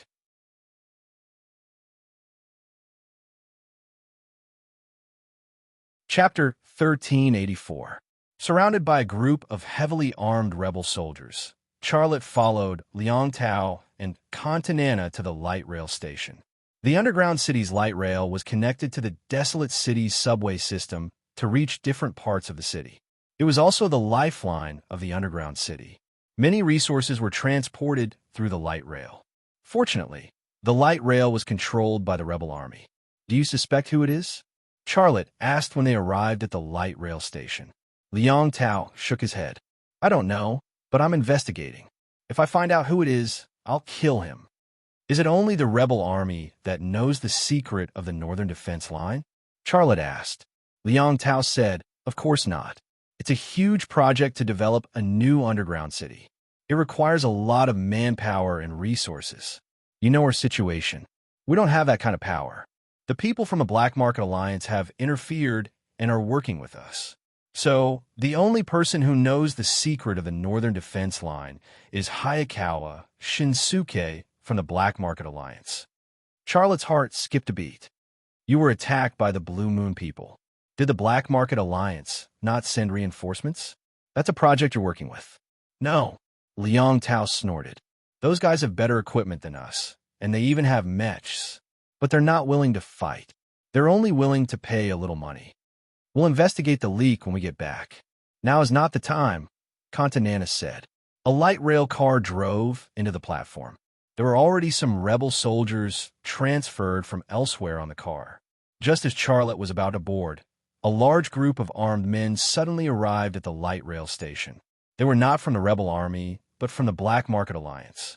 The leader was the master of the underground city, Hayakawa Shinsuke. As they were talking about Hayakawa Shinsuke arrived. Was this a coincidence? Xiaolei didn't know why, but he smelled something unusual. Without any hesitation, he silently extended his branding power energy field and enveloped Hayakawa Shinsuke and the armed men who followed him. His branding power field was like a cage, but Hayakawa Shinsuke and his men could not see it. Everyone's brain waves were captured by the branding power, and the branding power also downloaded information from every brain within its range. The first brain that Charlotte downloaded was Hayakawa Shinsuke's brain. His brain processed the information quickly, and a memory quickly played in his mind. On the rooftop of a dilapidated building in a deserted city, Hayakawa Shinsuke was lying on a beach chair, enjoying the service of two bikini-clad women while communicating with Atada. Dear Lancidi, I have good news. Yes, of Hayakawa Shinsuke, Hayakawa Nana, the commander will come to the city. Hayakawa of Hayakawa Shinsuke, Hayakawa Shinsuke. One of the bikini-clad beauties had her head buried in his chest, and the other between his legs. They seemed to be working hard. Hayakawa Shinsuke had a look of enjoyment on his face. Ms. Lancidi, I have another piece of information for you. A huge catacomb has been discovered in the northern part of the city. The Resistance is planning to turn it into a new city. There are abundant oil and mineral resources there. Once the Resistance succeeds, Hayakawa Shinsuke's branch of the Resistance will become stronger. Once she has a strong military force, the first thing she will do is to unify the Resistance. I don't think you want to see that happen, right? The two bikini-clad women wriggled like snakes. Okay, I know what to do. I want to kill Hayakawa Shinsuke's fiancé. He's my target. Kill Hayakawa, Shinsuke, and the resistance in this city, and let me have complete control of the underground city. When that time comes, I will have an endless supply of goods for you. Ha ha ha. Happy working with you. Hayakawa Shinsuke ended the communication. He cannot wait to get up from the beach chair. He then pushed one of the bikini-clad women onto the beach chair. Charlotte cut off the memory at this point. What happened after that was too dirty, and he had no interest in letting it continue. It was enough for him to know that Hayakawa Shinsuke was the one who betrayed the resistance. This was actually the same as what he had guessed earlier. Hayakawa Shinsuke walked over with a smile on his face. Before he arrived, his voice had already reached them. Haha, Commander Hayakawa, long time no see. You are getting more and more beautiful. Kantanana furrowed her brows as a look of disgust flashed across her eyes. However, she still maintained a smile on her face. Mr. Hayakawa, are you planning to help us fight by bringing so many people with you? Hayakawa Shinsuke said, Yes, I have thought it through. We cannot let you face the Blue Moon people alone. We are allies, and the new city is also our common property. We have a responsibility to protect it. Hayakawa Shinsuke said happily, That's great. Let's fight together and chase the Blue Moon people away.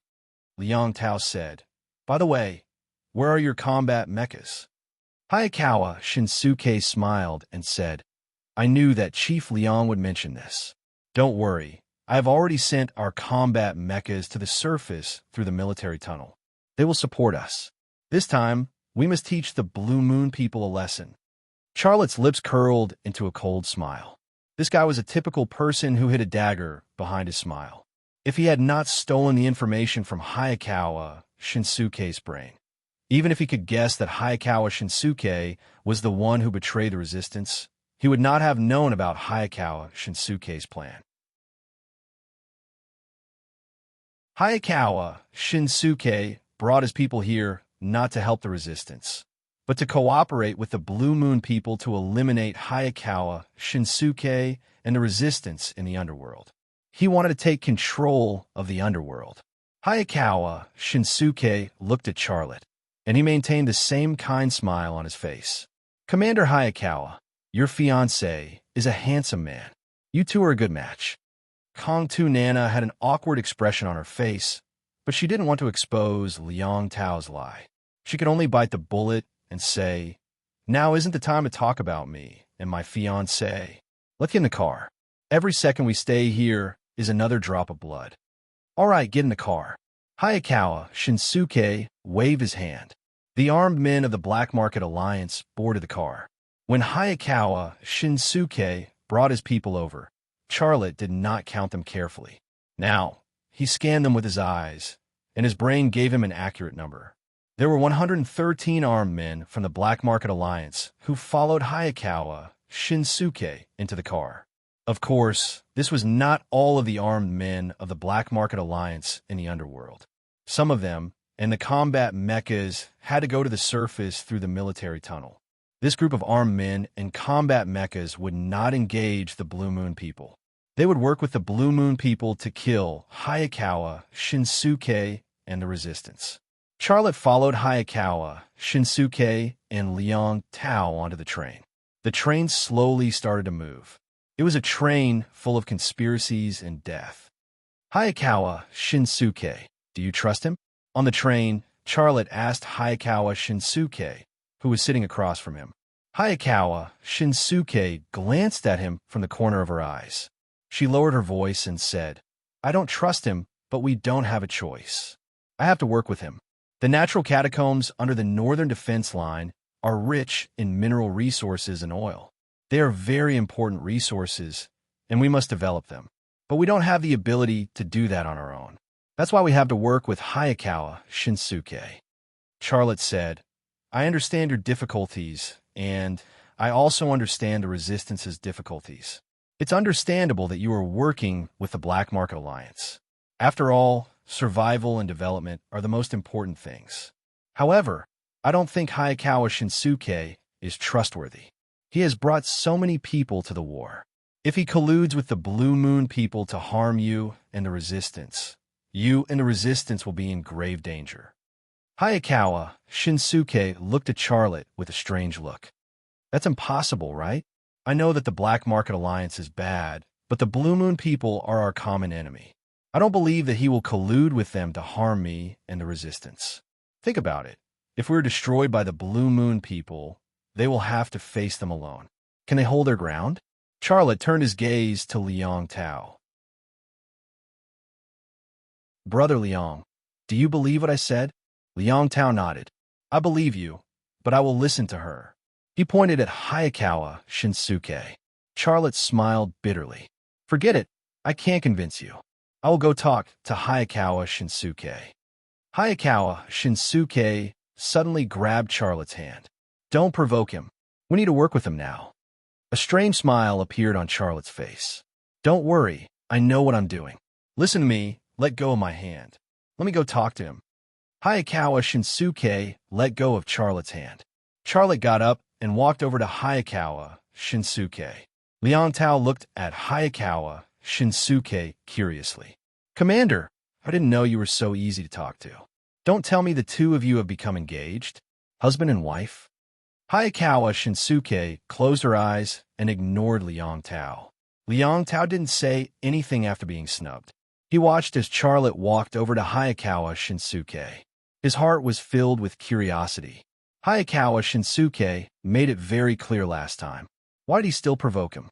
What he didn't know was that Charlotte had hypnotized Hayakawa Shinsuke at that moment. Charlotte stopped next to Hayakawa Shinsuke's seat with a friendly smile on his face. Mr. Hayakawa, do you have time to talk? Hayakawa Shinsuke's armed men stared at Charlotte warily. Each of them had their hands on their weapons, ready to pull out their guns at any moment. Hayakawa Shinsuke raised his hand slightly, signaling his men not to act rashly. Yes, please sit. Charlotte sat across from Hayakawa Shinsuke and took off the helmet of the light armor. This light armor belongs to the Black Market Alliance. I want you to return it to me as soon as possible, Hayakawa Shinsuke said. Charlotte smiled. Of course. I will return it to you after the battle. What do you want to talk to me about? Hayakawa Shinsuke was curious. What is your dream? Charlotte asked. Hayakawa Shinsuke was speechless.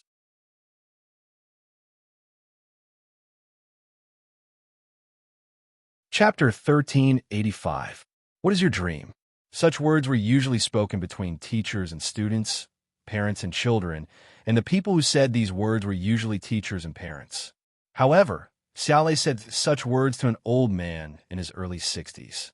This sentence was very inappropriate, but he looked so serious, and his face was filled with anticipation. It was as if he really wanted to know what Hayakawa Shinsuke's dream was. He had been buried in mud up to his neck. This sentence also caused the atmosphere of the conversation to become strange. What is your dream? Charlotte asked again. Hayakawa Shinsuke snorted. Are you joking with me? Charlotte shook his head. I'm serious. I understand that you don't want to tell me. At your age, you are too embarrassed to ask. Fine, I'll tell you for you. Hayakawa Shinsuke stared at Charlotte coldly. He wanted Charlotte to get lost, but when he met Charlotte's eyes, he was stunned. Then, he became quiet. Charlotte's voice did not change, but there was a strange magic in it. Your dream is to become someone like Holy Thunder. You want to lead the Black Market Alliance to fight against the Blue Moon people. You are brave and fearless. Your people are also brave and fearless. You are not afraid of the Blue Moon people at all. You want to gain the respect of the people of the underground city. You are not afraid of death because you are a powerful warrior. Hayakawa Shinsuke nodded. Charlotte's gaze swept across the armed men around Hayakawa Shinsuke. You are also powerful warriors. You hate the Blue Moon people. Take up your weapons and fight against the Blue Moon people. You will be honored. After a few minutes, Charlotte shut his mouth. Hayakawa Shinsuke shook his head vigorously, but he was still a little dizzy. Charlotte smiled. Fine. I know you don't like me. I'm leaving. Let's talk again if there is a chance. He left. Hayakawa Shinsuke and his men looked at Xia Lei as he left. There was a very strange feeling in their hearts, but they couldn't tell what it was. Charlotte returned to his seat with a faint smile on his face. He looked so calm and confident. He could not hypnotize everyone around Hayakawa Shinsuke, but he had hypnotized Hayakawa Shinsuke and a few of his leaders. That was enough. Liang Tao came over with a curious expression. "Brother, I think you what?" Charlotte looked at him. Liang Tao smiled bitterly. "You should be doing political work. Come to our resistance army and be a political commissar." Charlotte, the light rail train stopped. The armed men of the Black Market Alliance and the resistance army got off the train, and the platform was filled with people. A rumbling explosion came from the ground above, shaking the ground. That voice made people nervous, but also made them inexplicably excited. Contanana stood opposite the resistance army. Her expression was solemn. "When we get up there, everyone must be careful. Try not to engage the Blue Moon people head-on. Use more explosive devices to attack them." "Yes, sir." The resistance army soldiers gave a resounding reply. Contanana looked at Charlotte. "You plan to use bows and arrows to deal with the Blue Moon people?" Charlotte nodded and then whistled. Contanana looked at Charlotte with a strange look. "This is a battlefield. Can you be more serious? Why are you whistling?" Charlotte did not answer. On the other side, Hayakawa Shinsuke suddenly raised his right arm and clenched his fist. He roared with extreme excitement. "Mother asterisk Kerr. Brothers, the Blue Moon people have been bullying us for too long. Today, we will show them what we can do. Charge! Kill! Whoever kills a Blue Moon person, I will pay nearly 1 million. Whoever runs away from battle, I will kill his whole family. Follow me, kill." The armed men of the Black Market Alliance looked at each other. Only a few leaders were excited. "Mother asterisk Kerr, why are you still standing there? Charge!" One of the leaders roared. Bang! Bang! An impatient leader even fired a few shots at the platform ceiling. Hayakawa Shinsuke led the way to the platform's exit. As he ran, he shouted, "Kill!" Boom! All the armed men of the Black Market Alliance followed Hayakawa Shinsuke to the exit. The scene looked like the Soviet Red Army rushing to the German position during World War II. Liang Tao's mouth was wide open. He was dumbfounded. "Did they take some kind of drug?" Charlotte casually said, "Maybe." Contanana said, "I knew it." At the critical moment, the Black Market Alliance would still make the right choice. "Soldiers, follow me. Let's fight." The resistance army soldiers followed Contanana and rushed to the exit. Charlotte mixed in with the crowd and rushed to the exit. He was the only one who knew the truth, but he would not say it. It was actually a good thing for Contanana to believe that even someone like Hayakawa Shinsuke would pick up a weapon and fight when faced with the Blue Moon people. At least she believed that there was still hope for humanity and that they would not lose the courage to fight. The light of the eternal sun shone down from above, and it was a little blinding. An energy cannonball whistled over the instant sunlight shone into his line of sight, striking a building next to the exit. Kaboom! The already dilapidated building suddenly had a few of its supporting pillars torn off. It swayed for a moment before collapsing with a loud bang. Thick dust billowed and was pushed to the defense line of the resistance army by the shockwave of the explosion. Thump, thump, thump. The cannons on the resistance army's position roared and fired a series of 30mm cannon shells. Whoosh! A shuttle-shaped combat aircraft whizzed past, and the energy machine gun under its belly fired a series of blinding energy bullets. Kaboom! Kaboom! The dense explosion shook the earth and people's hearts. The resistance army soldier controlling the cannon could not escape. He and his cannon were hit by an energy bullet, and both he and the cannon were blown to pieces. That was war. Spread out, Liang Tao roared. The resistance army soldiers quickly scattered. Charge! Kill! Hayakawa Shinsuke took the lead. He waved an energy pistol and charged at the Blue Moon people. In that instant, the bullets whistled above his head, and the energy cannons exploded around him, but he did not hesitate. His conviction did not waver. He was like a lone knight charging at an army of thousands. He knew he was going to die, but he did not turn back. The armed forces of the Black Market Alliance were completely stunned. Many of them thought that Hayakawa Shinsuke's pre-battle mobilization on the light rail platform was just a show for the resistance army to see. They thought that once they arrived, they would hide. They did not expect Hayakawa Shinsuke to take the lead in charge into the Blue Moon's front line. Was this a new script? Was the Chancellor on drugs? F***CK. Charge! A leader yelled behind the armed forces of the Black Market Alliance. Boss, we're going to die, a soldier said. He was really afraid. Bang! As soon as he said that, the leader fired a shot at his head. Blood and brain matter splattered everywhere, and the headless body collapsed to the ground. The leader blew the smoke out of the muzzle. This is what happens to those who don't want to fight. Do any of you have anything else to say? The armed forces of the Black Market Alliance swarmed toward the Blue Moon people's line of defense. If they did not charge, they would die immediately. If they charged, they might not die, and they might even earn the 1 million reward. They were all mercenaries, and they knew what to choose. The brave armed forces of the Black Market Alliance stunned the resistance army soldiers. They were even ashamed of their courage.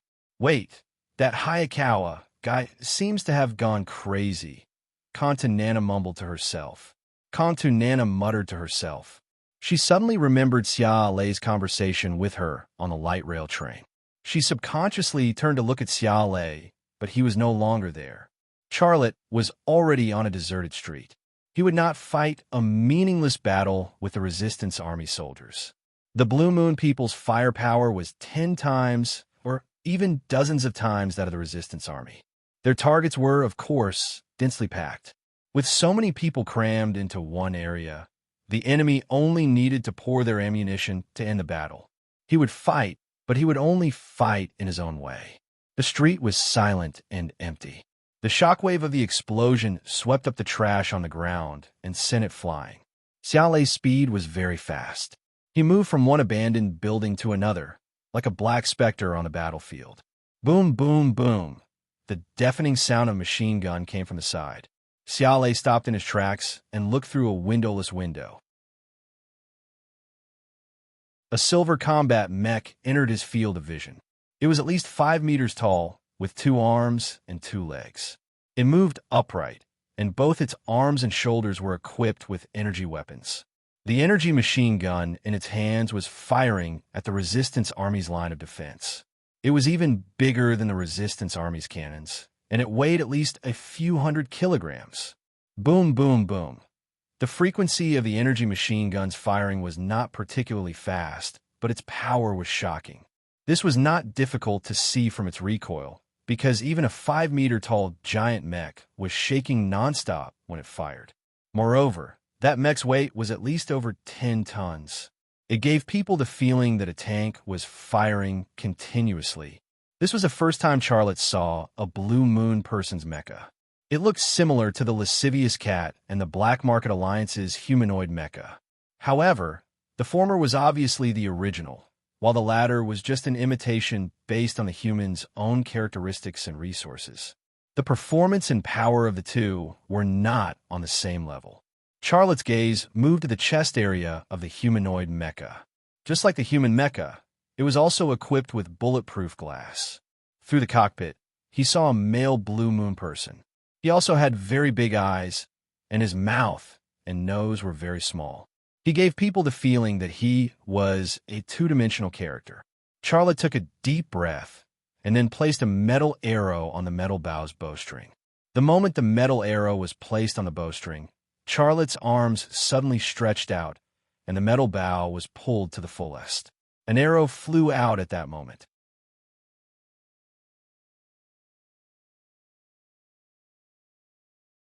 Chapter 1386. Kacha. The metal arrow hit the bulletproof glass of the cockpit, and sparks flew everywhere. The arrow bounced off the bulletproof glass, leaving a dent in it and cracks that spread like a spider web. If it had been Horny Cat or the Black Market Alliance's combat mech, This arrow would have pierced through the bulletproof glass and killed the pilot in the cockpit. However, this was a Blue Moon combat mech. The quality of its bulletproof glass was far superior to the technology of human bulletproof glass. One arrow did not kill the enemy. In the next second, Charlotte leaped to the side and disappeared under the wall. The Blue Moon combat mech suddenly turned around. Without any hesitation, it held the heavy energy machine gun in its hands and fired in the direction of the arrow. Boom, boom, boom. The energy machine guns roared furiously and the mech armor vibrated. Energy bullets flew out one after another. The already dilapidated building trembled and shook amidst the rumbling explosions. In less than 30 seconds, a 3-story building collapsed with a loud rumble. If Charlotte had been one step slower, he might have been hit by the Blue Moon's heavy energy machine gun and turned into minced meat. He might also have been buried alive by the collapsed building. However, neither of these two situations occurred. Xiaolei's experience on the battlefield was extremely rich. The building collapsed, and the Blue Moon combat mech stopped firing. At that moment, a person suddenly stood up from a crater on the side of the road. The Blue Moon combat mech pilot saw him and was surprised. He could not believe that his opponent had survived his fierce bombardment. However, what surprised him the most was that the opponent was not holding a gun. Instead, it was holding an ugly metal bow. Whoosh! Just as the Blue Moon people in the cockpit of the mecha adjusted the muzzle and were about to open fire and blast the tribal warrior into pieces, a metal arrow suddenly flew over. He saw the arrow, but by the time he saw it, the arrow had already smashed through the dent in the bulletproof glass and pierced into his head. What he saw was actually only the afterimage of the arrows, but he would never know. Boom! The combat mech that had lost control fell to the ground, and the energy machine gun also fell to the ground. Only then did Charlotte reach out and touch his forehead. This was a subconscious action to wipe off cold sweat, but what he touched was the ice-cold helmet of the light armor. If he had missed, he would not have been able to dodge if the enemy had the chance to shoot at him. But even if he had to do it all over again, he would still make such a risky decision because he had no other choice. Charlotte climbed over the rubble of the building and came to the side of the mech. The mech that had fallen to the ground was about 1.5 meters thick. The Blue Moon soldier who had been shot was lying on a morgue bed. He could be seen through the broken cockpit. The Blue Moon people in the cockpit died with their eyes wide open. Charlotte did not look at the dead Blue Moon person. His eyes moved to the cockpit's operating system.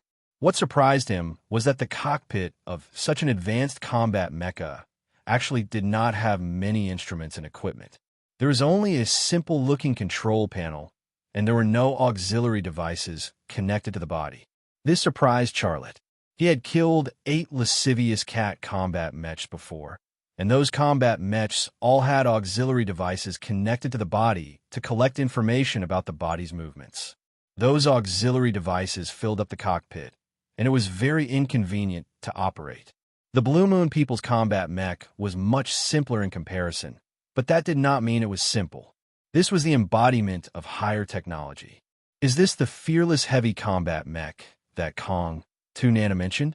Could it be that its operation was completed through that simple console? I wonder if I can operate it?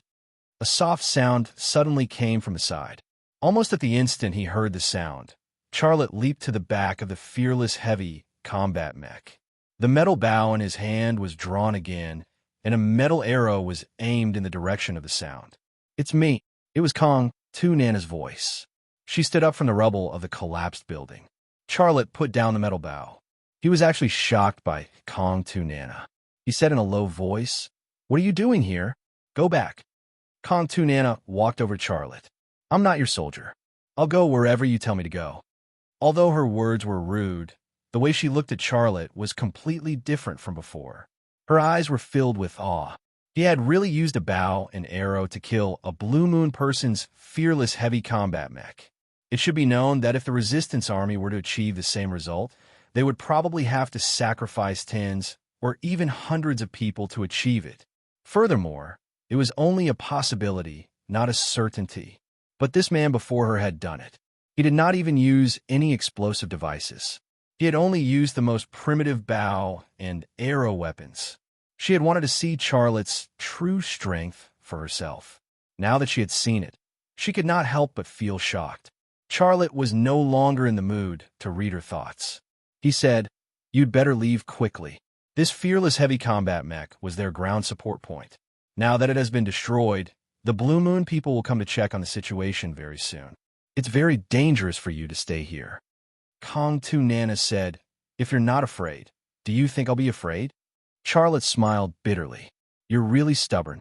This is not the time for us to compare who has more courage. This is..." Before she could finish her sentence, Charlotte suddenly pounced on Kong Tu Nana, who was standing before him, and pushed her to the ground. Almost at the same instant, a round of energy bullets flew over their heads and struck the rubble of the building, exploding violently. Amidst the violent explosion, the debris of the building flew in all directions like shrapnel from a cannon. Dust and cement fragments fell from the two of them. Charlotte had been worried that the Blue Moon people would come to check on the situation, but in the blink of an eye, they had come. However, for some reason, even though she was pinned down by Charlotte, despite knowing that the Blue Moon people were nearby, Kong Tu Nana did not feel nervous or fearful. All she could feel was Charlotte's body, his strong and powerful body. That kind of masculine aura made her feel slightly flustered. Charlotte rolled away from Kong Tu Nana's body and grabbed the heavy energy machine gun that had fallen to the ground. However, he was unable to grab the huge gun handle with one hand, because it was a heavy machine gun specially made for combat matches. At least 5 Blue Moon infantrymen wearing light armor were charging towards them. "Are you crazy?" Kong Tu Nana roared. "That's a machine gun specially made for the fearless. You can't use it at all. It weighs 250 kilograms. Just as she finished speaking, Charlotte had already picked up the energy machine gun specially made for the fearless and pulled the trigger at the 5 Blue Moon infantrymen. Boom! An energy bullet flew out. Xiaolei's body was also thrown into the air. He flew back and landed on Nana's chest. Yo! The two mountains were instantly flattened, and Kong Tu Nana's small mouth formed in zero shape. Boom! The energy bullet exploded in the middle of the 5 Blue Moon infantrymen, and several of them were instantly thrown into the air. 2 of them were directly torn to pieces, and the other 3 were lying on the ground. It was unknown whether they were dead or alive. Charlotte climbed up from Kong Tu Nana's mountain, pulled her up, and ran with her. The Blue Moon Predator fighter suddenly appeared, and its energy machine gun roared as energy bullets exploded behind the 2 of them. However, even with the speed of a bird, they could not outrun the Blue Moon Predator fighter, let alone the ordinary energy bullets that were chasing after them. Hung long long, hung long long, hung long long. The buildings on both sides of the street collapsed. Some collapsed, while others were partially blown up. The ground of the street trembled violently, and huge craters appeared one after another. Flames, dust, and debris from the buildings chased after Charlotte and Kong Tu Nana. One more second, and the 2 of them would be swallowed up and torn to pieces. However, in that 1 second, an energy bullet flew out of the barrel and flew towards Charlotte and Kong Tu Nana's back. Charlotte grabbed Kong Tu Nana's waist and plunged into a sewer without a manhole cover. Boom! The energy bullet exploded on the ground near the entrance of the sewer, and the mud and cement that were thrown into the air instantly sealed the entrance. Bam! Kong Tu Nana's back slammed heavily against the wall of the sewer. At the same time, Charlotte's body also fell heavily on top of hers. The 2 mountains were smashed by Charlotte's chest, and they were instantly flattened. Crash! A few pieces of sewer debris and rocks smashed into Charlotte's back, and before that, Charlotte had already used his arms to support himself, using his back to withstand the heavy impact. Kong Tu Nana wanted to say something, but she could not. Her heart was indescribably touched. If it were not for Charlotte, she would not have been able to survive. Moreover, even though they had escaped from the battlefield, Charlotte was still protecting her, using his back to support her as a wall of flesh and blood. Charlotte climbed up from Kong Tu Nana's body. He took off his helmet and spat out a mouthful of blood. This was not the result of the energy bullet shockwave, but rather it was the result of being smashed by the cement and rocks while he was protecting Kong Tu Nana. The sewer was not completely dark, and there was light coming from both sides. When Kong Tu Nana saw Charlotte spit out blood, she immediately became nervous. She moved closer and asked, "Are you okay? Where are you hurt? Let me see." Charlotte raised a hand to refuse, but when he raised his hand suddenly came into contact with something soft and bouncy. He knew what it was, and he hurriedly pulled his hand back. "I'm sorry, I didn't mean to." Strangely, Kong Tu Nana did not say anything, instead asking with concern, "Are you okay?" I'm fine. Let's get out of here. That fellow might try to bombard this place again." Charlotte climbed up. Boom, boom, boom. As expected, a loud explosion rang out from above, and the entire ground shook. "Follow me." Charlotte crouched down and ran towards the other end of the sewer. Kong Tu Nana followed closely behind Charlotte, and as the explosions rang out from above, she was actually thinking about something else. All the branded warriors of the Heavenly Jewel Master Academy that I have seen are not as strong as him, right? What kind of person is he?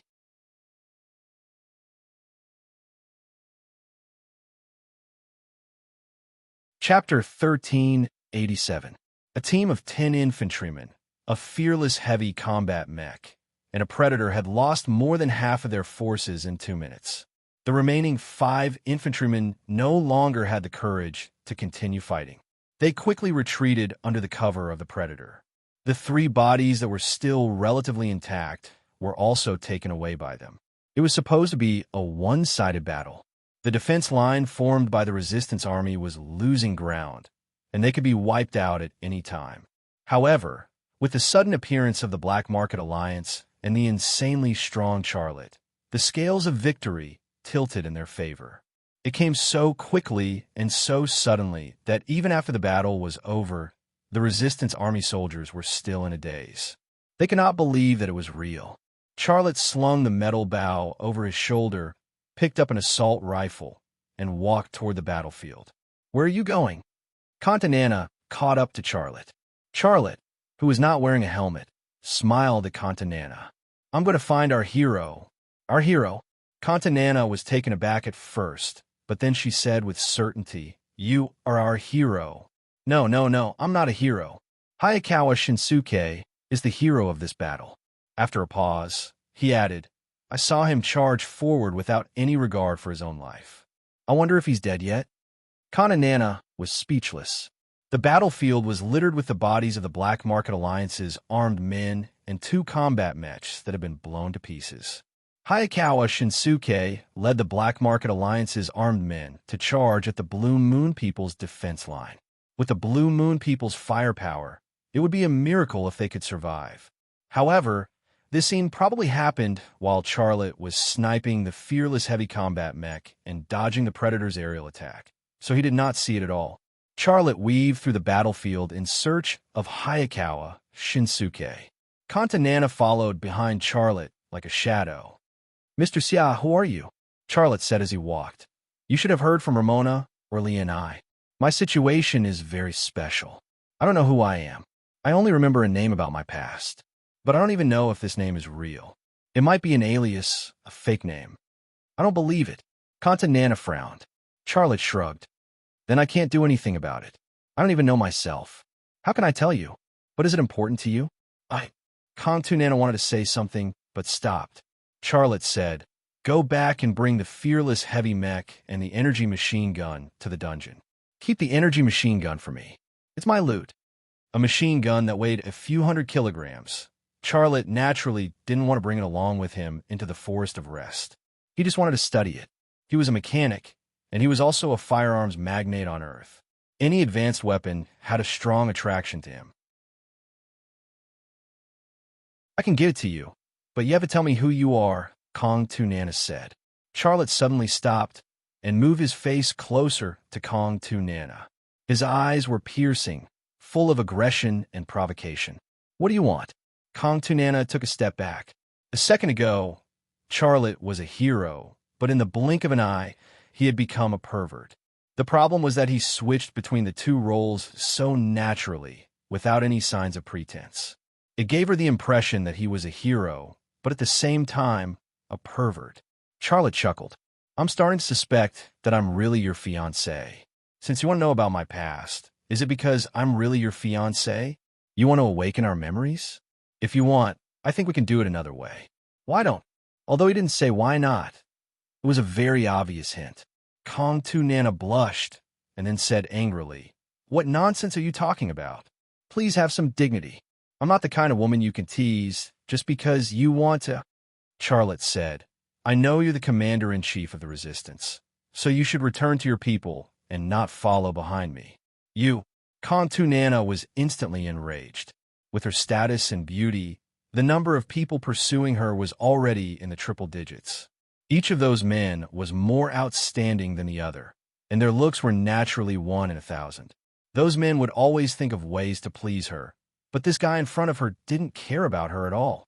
A woman's pride was very strong, and now her pride had been hurt by Charlotte. Xiao Lei, however, ignored her and continued walking forward.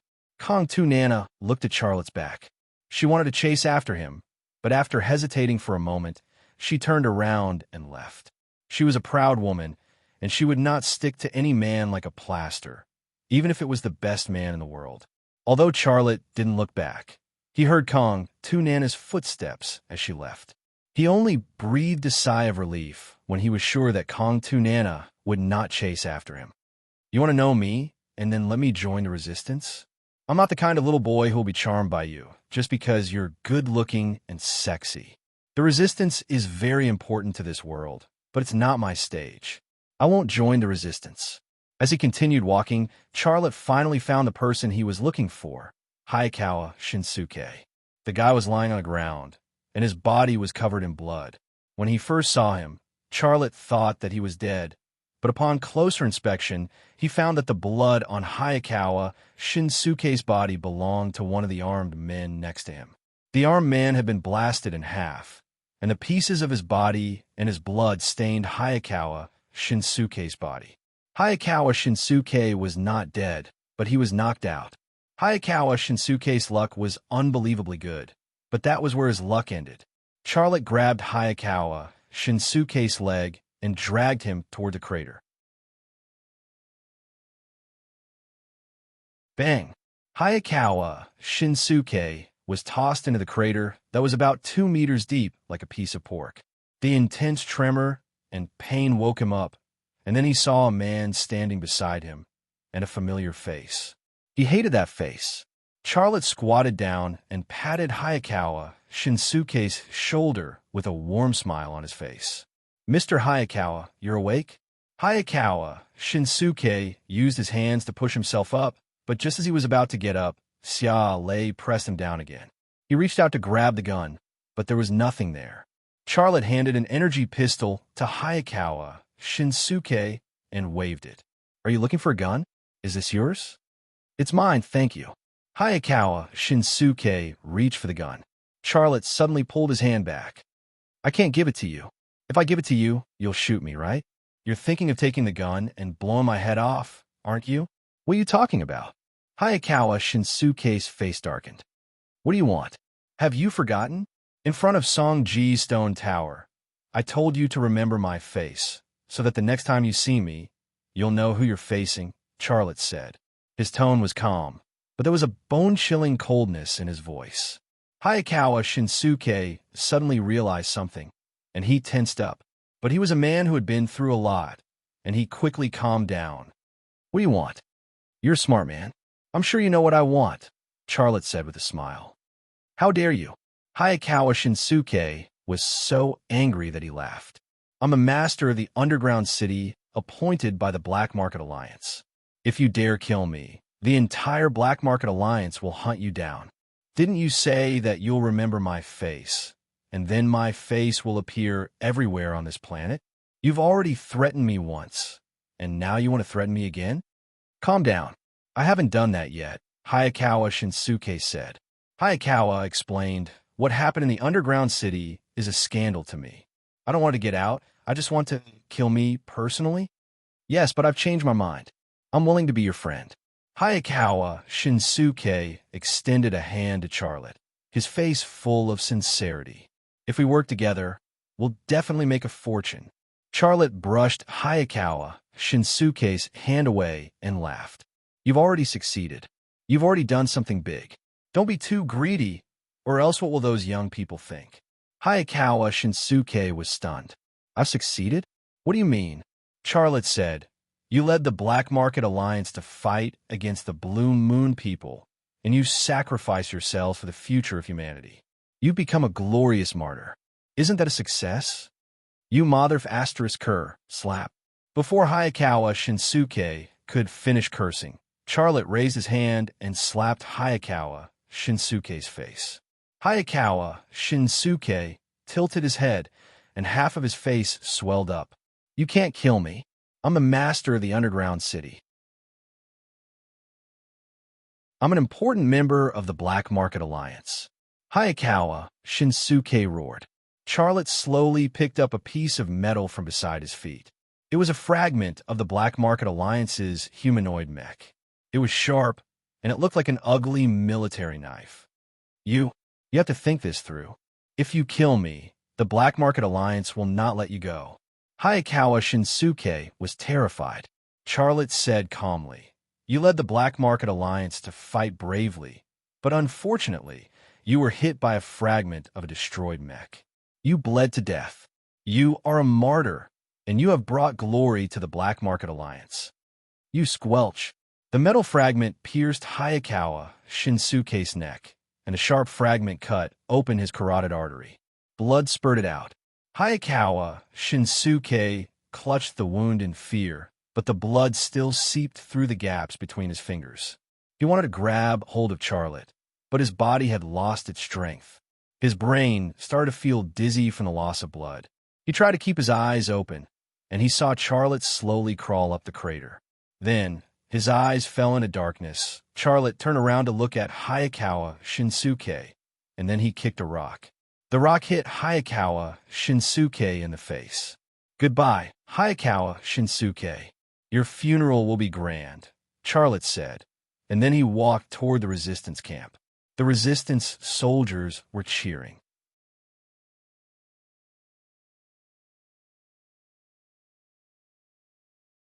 Chapter 1388. The fearless mech was hauled into the Undercity by a flat carriage, along with the mech's heavy energy machine gun. When the train entered the Undercity's central station, the citizens cheered and applauded for their hero. The young ladies were bold and gave the resistance soldiers a passionate kiss. The surviving members of the Black Market Alliance sneaked away. They found Hayakawa Shinsuke's body. The poor guy had been shot in the neck by a piece of shrapnel.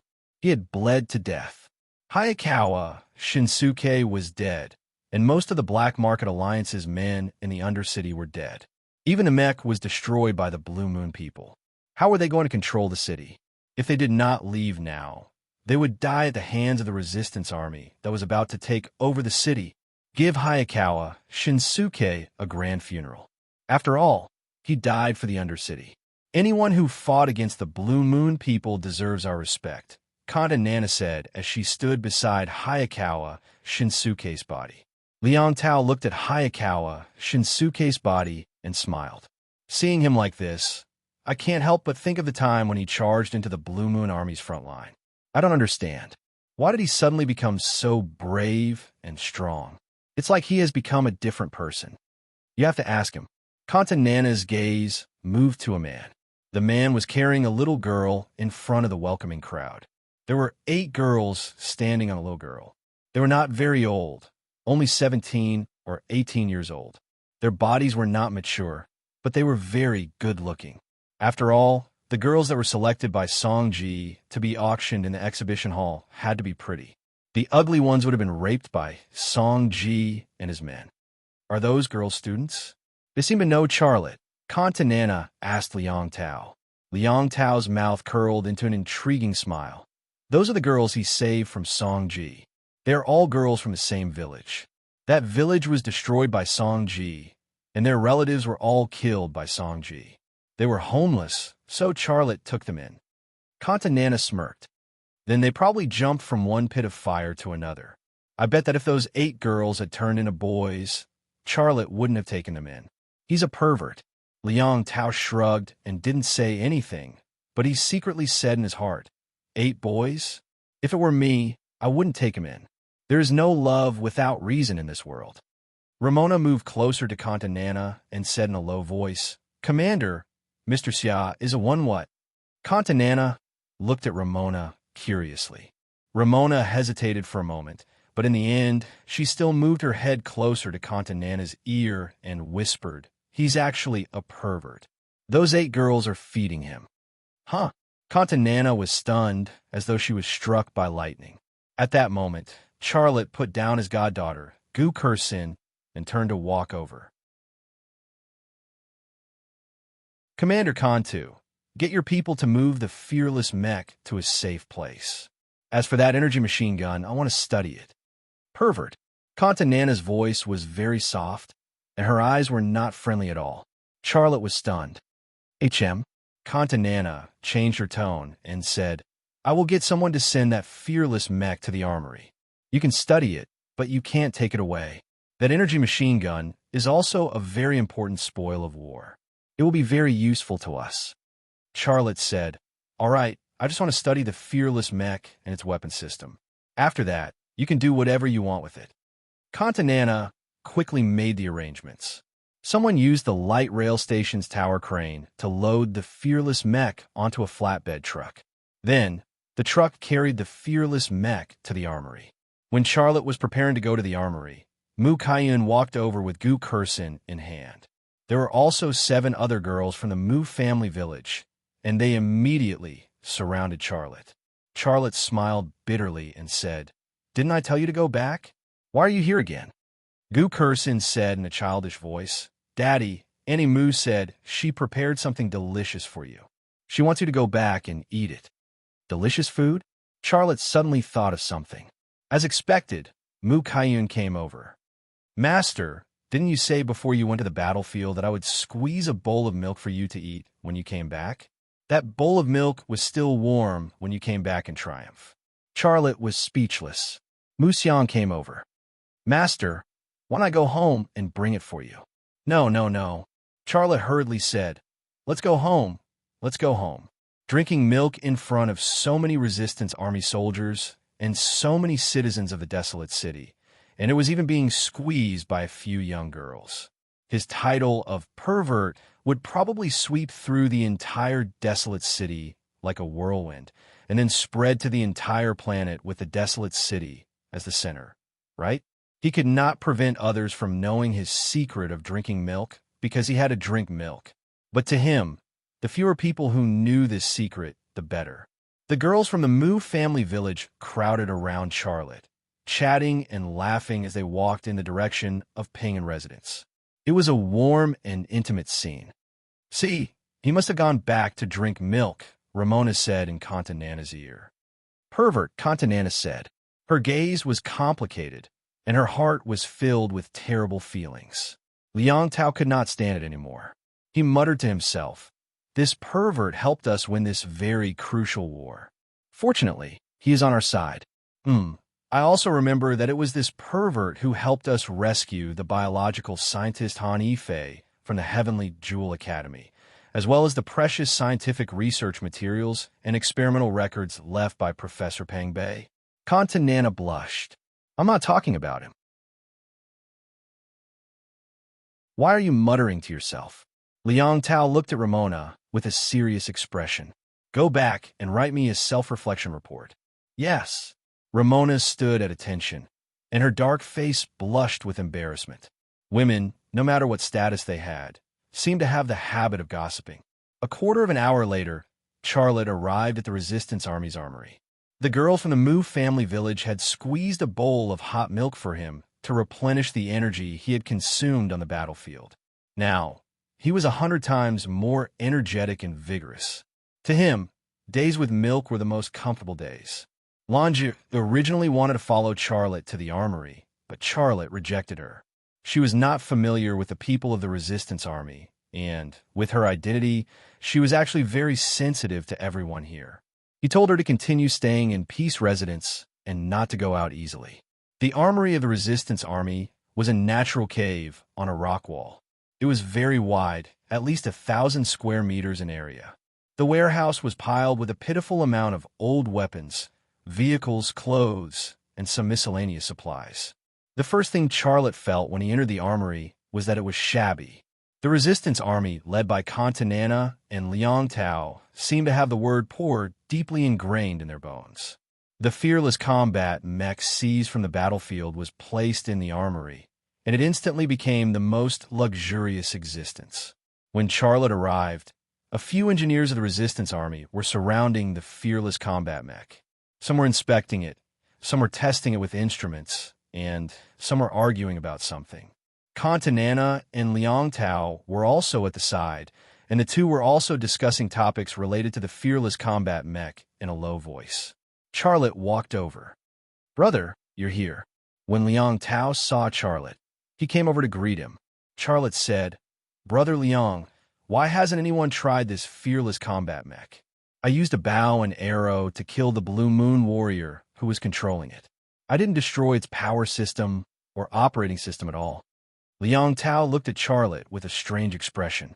Contanana's eyes were also filled with surprise and curiosity. A golden-haired engineer looked at Charlotte and said with a slightly mocking tone, "Friend, are you from the mountains? Controlling the Blue Moon warrior's mech? Some people have tried since the Holy Thunder era, but until now, no one has succeeded. The Blue Moon warrior's mech can only defend, but it can't be controlled." Charlotte did not care about the engineer's mockery. He strode over. "Sorry, this is my first time seeing a Blue Moon warrior's mech. Can you tell me what's going on? Who are you?" The golden-haired engineer was not polite. Liang Tao frowned and said loudly, "Mr. Kane, he is the warrior of the Blue Moon warrior who killed this fearless combat mech. The reason you can study it here is all because of this Mr. Xia." The engineer, who was called Kane, was instantly filled with respect. "I'm sorry, Mr. Xia." Charlotte interrupted him and said with a smile, "You're welcome. I know a little about machinery. Let me take a look." "Please," Kane said politely. Charlotte walked around the fearless combat mech and then went into the cockpit that did not have bulletproof glass. The body in the cockpit had been moved away long ago. There were still some blue bloodstains on the floor and the bulkhead. The scene of the Blue Moon warrior who was controlling the fearless combat mech appeared in Charlotte's mind. The Blue Moon warrior's movements and the fearless combat mech's reaction all appeared in his mind. His brain slowed down these movements and looked for answers or clues. "Can he control the Blue Moon warrior's combat mech?" one of the engineers asked. Kane shook his head. "No one can control the Blue Moon warrior's combat mech. According to our research, the Blue Moon warriors use a very mysterious energy to establish a connection with their combat mech. We humans can't control that energy at all, so there's no way we can control the Blue Moon warriors' combat mechs and flying devices." Liang Tao said, "Maybe my brother can do it." Kong Tu Nana pouted. "He could do it? You think he's omnipotent, right? If he can do it, I'll apologize to him." At that moment, Charlotte's hand suddenly reached out to the simple-looking control panel in the cockpit. At that moment, the branding energy in his body seemed to have activated something.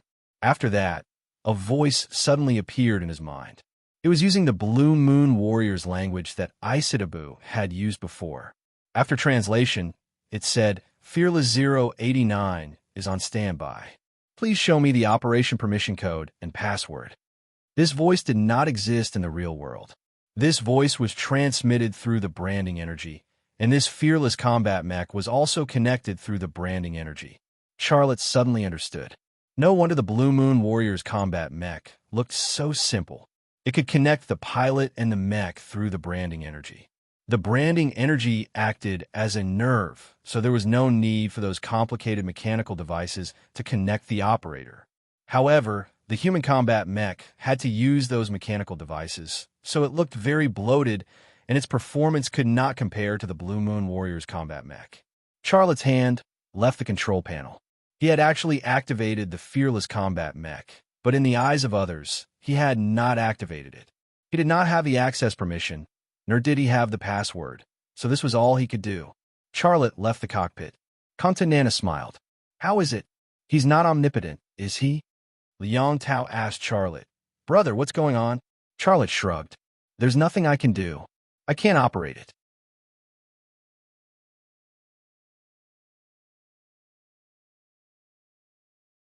Chapter 1389. Charlotte's answer made Liang Tao feel somewhat disappointed. In his heart, Charlotte had always been the kind of man who could create miracles everywhere. There was no difficulty that could stump him, but this time was an exception. However, he didn't show it. After all, Charlotte wasn't an omnipotent god. Charlotte, however, didn't care about Liang Tao and Contanana's reactions. When he left the cockpit and returned to the ground, he walked around the fearless mech. This time, he awakened his X-ray ability. He looked through the fearless mech and observed its internal structure. The cockpit of the fearless mech looked very simple, but its internal structure was very complicated. There were sophisticated instruments and ingenious structures everywhere. He had designed the Kuan Pung bomber and the Hades fighter. Those were the pinnacle of his designs, but compared to the fearless mech in front of him, they were like children's toys. When he scanned it with his X-ray ability, he was instantly attracted. His eyes would occasionally light up, and the feeling of his eyes glowing was especially obvious. He would occasionally let out a sigh, and the feeling that came from his heart was especially obvious. What is he doing? Contanana couldn't help but ask. Her eyes were fixed on Charlotte. She was curious about Charlotte's every move. Liang Tao said, I don't know. I can't see through him. He's a guy who's full of mystery. I think we should. Contanana thought for a moment and then said, maybe we should find someone to investigate him. Are you talking about that guy? Liang Tao said. Contanana nodded. Liang Tao smiled bitterly and said, you're the boss. You make the decision. But I have to remind you that the person you want to investigate isn't an ordinary person. There's an 80 to 90% chance that he'll find out. He isn't our enemy, but once you let that person investigate him, he might stand against us. Have you thought about the consequences of doing that? Contanana was silent for a moment before saying, what you said makes sense. All right, I'll think about it. Before I make a decision, contact him and tell him to get ready. Liang Tao nodded his head, which was considered as an agreement. Contanana's gaze then shifted to Charlotte. By this time, Charlotte had already moved to the side of the energy machine gun used by the mecha. Just like before, Charlotte circled around the energy machine gun. Sometimes his eyes lit up, and sometimes he let out a sigh, as if he had understood something. Not only is he a pervert, but he's also a lunatic. What kind of story does he have? Suddenly, she thought of something and said, all right, Staff Officer Liang, there are 8 girls around him. Ramona said that the 8 girls are feeding him. I saw them. They are only 17 or 18 years old. They are very young. How could they have milk? Don't tell me they all gave birth to children for him. Liang Tao smiled bitterly. He saved those 8 girls from the hands of Song Ji. Song Ji sold those 8 girls as goods. They are still virgins. How could they have given birth to children? Then how could they have milk? Contanana was shocked. Maybe it's just a rumor. Maybe he has some ancient secret recipe. You should ask him about this. I can't give you an answer, Liang Tao said. Contanana was silent for a moment, then suddenly said, contact that person. I've decided to investigate him. Liang Tao smiled bitterly and nodded. I knew you would be so impatient. All right, I'll send someone to contact him. At that moment, Charlotte left the energy machine gun and walked over. He had already finished scanning the fearless mecha and the energy machine gun. The contents of the scan were all recorded in his brain. The structure of the fearless mecha, the structure of the energy machine gun, the operating system, the energy conversion system, and so on. Not a single detail was left out. Of course, he only remembered those things. He did not understand them. In fact, he did not understand most of them. This was normal. After all, he came from Earth. The technological level on Earth was worlds apart from the technological level of the Blue Moon people. All the knowledge he had came from Earth, so it was not suitable for the Blue Moon people's high-tech war weapons. However, this was not a big problem. With his extraordinary learning ability, as long as he had the relevant learning materials and some time, he would be able to grasp the knowledge of the Blue Moon people. At that time, not to mention operating the Blue Moon people's high-tech weapons, it would not be a problem to convert the Blue Moon people's technology and develop their own high-tech weapons. Mr. Xia, what were you doing just now? Kong Tu Nana stared straight at Xia Lei. Just now, she had felt that Xia Lei was a lunatic who had suddenly gone crazy. But now, no matter how she looked at him, he didn't seem like a lunatic. Charlotte said lightly, "Nothing, I was just looking around." "Did you find anything?" Liang Tao asked. Charlotte shook his head. "I didn't find anything special. I just feel that the Blue Moon people's weapons are very advanced. The Blue Moon people's mecha required the power of the brand to operate. This was a secret of the Blue Moon people. He should tell Contanana and Liang Tao this secret. But he could not explain why he had the power of the brand, so he decided to hide it for now and find a chance to tell them in the future. "Then let's go." Contanana said, "We won the battle today, so we have to celebrate no matter what. Mr. Xia, why don't we stay at your house and have a good meal?" Charlotte was stunned. "A celebratory feast at my house?" Contanana said, "You won't be so stingy that you won't even treat us to a meal, right?" Charlotte. He had helped the resistance army win the battle, and now he was treating them to a meal. Wasn't this a reverse situation? No matter what, Charlotte still got the girls of Mu family village to go to the market to buy ingredients and make a sumptuous dinner. When dinner was ready, the people who were going to eat for free had not arrived yet. Charlotte called the 8 girls of Mu family village to his room. After the door was closed, the 8 girls looked at each other. In an extremely short period of time, they completed a communication with their eyes. They seemed to have discussed something beforehand and were about to realize it. Charlotte did not use the power of the brand to capture their brainwaves. He only asked curiously, "What's wrong with you guys? Why are you being so mysterious? Is there something you guys are hiding from me?" The girls hesitated and did not say what was on their minds, but their faces were already red. Charlotte smiled. "So you guys really have some secret that you're hiding from me. Tell me quickly, or I'll spank you guys." It was just a joke, but as soon as he said it, Charlotte began to regret it. It seemed that it was difficult for him to change his bad habit of wanting to spank women. The 8 girls in front of him were not his women. How could he spank them casually? Sure enough, Charlotte's joke seemed to have given the girls of Mu family village courage. As soon as he finished speaking, Mu Kaiyun suddenly walked in front of him. Without saying anything, she opened her arms and hugged his waist. Perhaps it was because her body had entered the breastfeeding period, but Mu Kaiyun's body had already developed significantly. That place was already quite plump. Her hands hugged Charlotte's waist tightly, and that plump and soft place was pressed tightly against Charlotte's chest. Charlotte suddenly became nervous. "Kaiyun, what are you doing? Let go of me." Mu Kaiyun did not let go of Charlotte. Her voice was trembling. "Master, you've done so much for us. Let's repay you. You could do anything. You've already repaid me. You've given me milk. I'm already very grateful. You don't have to do this." Charlotte became more and more nervous. Being hugged tightly by Mu Kaiyun, he could not help that impulse. But that impulse made him feel like he was committing a crime. They were only 17 or 18 years old. They were still just big kids. Mu Xiang plucked up her courage and said, "How is it enough to give you milk? After all, she was still a big kid. She could not say that kind of repayment." Charlotte had a headache. "Listen to me. I'm not the kind of man you think I am. I saved you. That's what I should do. You don't have to deliberately repay me. I'm already very satisfied and grateful for the milk you gave me. Thank you." After a pause, he said, "I called you to my room not to do that with you. I just want to tell you that I'm going to the Forest of Rest with Lanji tomorrow morning." The girls suddenly became nervous. Mu Xiaoxi said pitifully, "Master, you don't want us anymore." Mu Xiaohong said, "Master, if we did something wrong, you can punish us. I beg you, don't abandon us. Take us with you.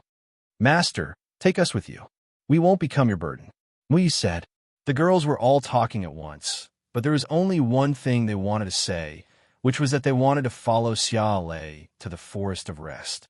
Charlotte stared at them and said, "No, that place is very dangerous. I can't take you with me. Also, I bought a house here. If you leave, who will guard my house? I left you a sum of money. It's enough for you to live here. You guys can stay here and do some business or something." The girls were silent. They could not hide the sadness in their hearts.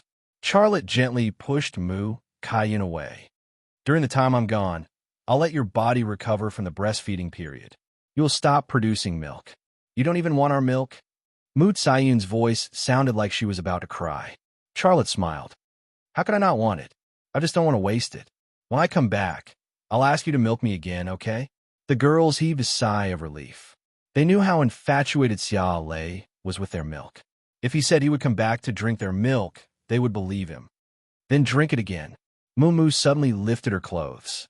The girls lifted their clothes one by one, and the room was suddenly covered with the snowy scenery. They really developed. The beautiful scenery of the snowy mountains dazzled people's eyes. "I'll get the bowl," Charlotte said. He looked left and right, but did not see his bowl. "That bowl was lost," Mu Kaiyun said, and then added, "We looked for it for a long time, but we couldn't find it." Mu Xiang said, "It's probably stolen by a thief." Charlotte, "Which thief would steal someone's milk bowl?" The girls looked at each other and suddenly surrounded him. "Master, drink it." Drinking directly was the most troublesome, but he had to drink this farewell milk. After entering the forest of rest, he couldn't drink it even if he wanted to.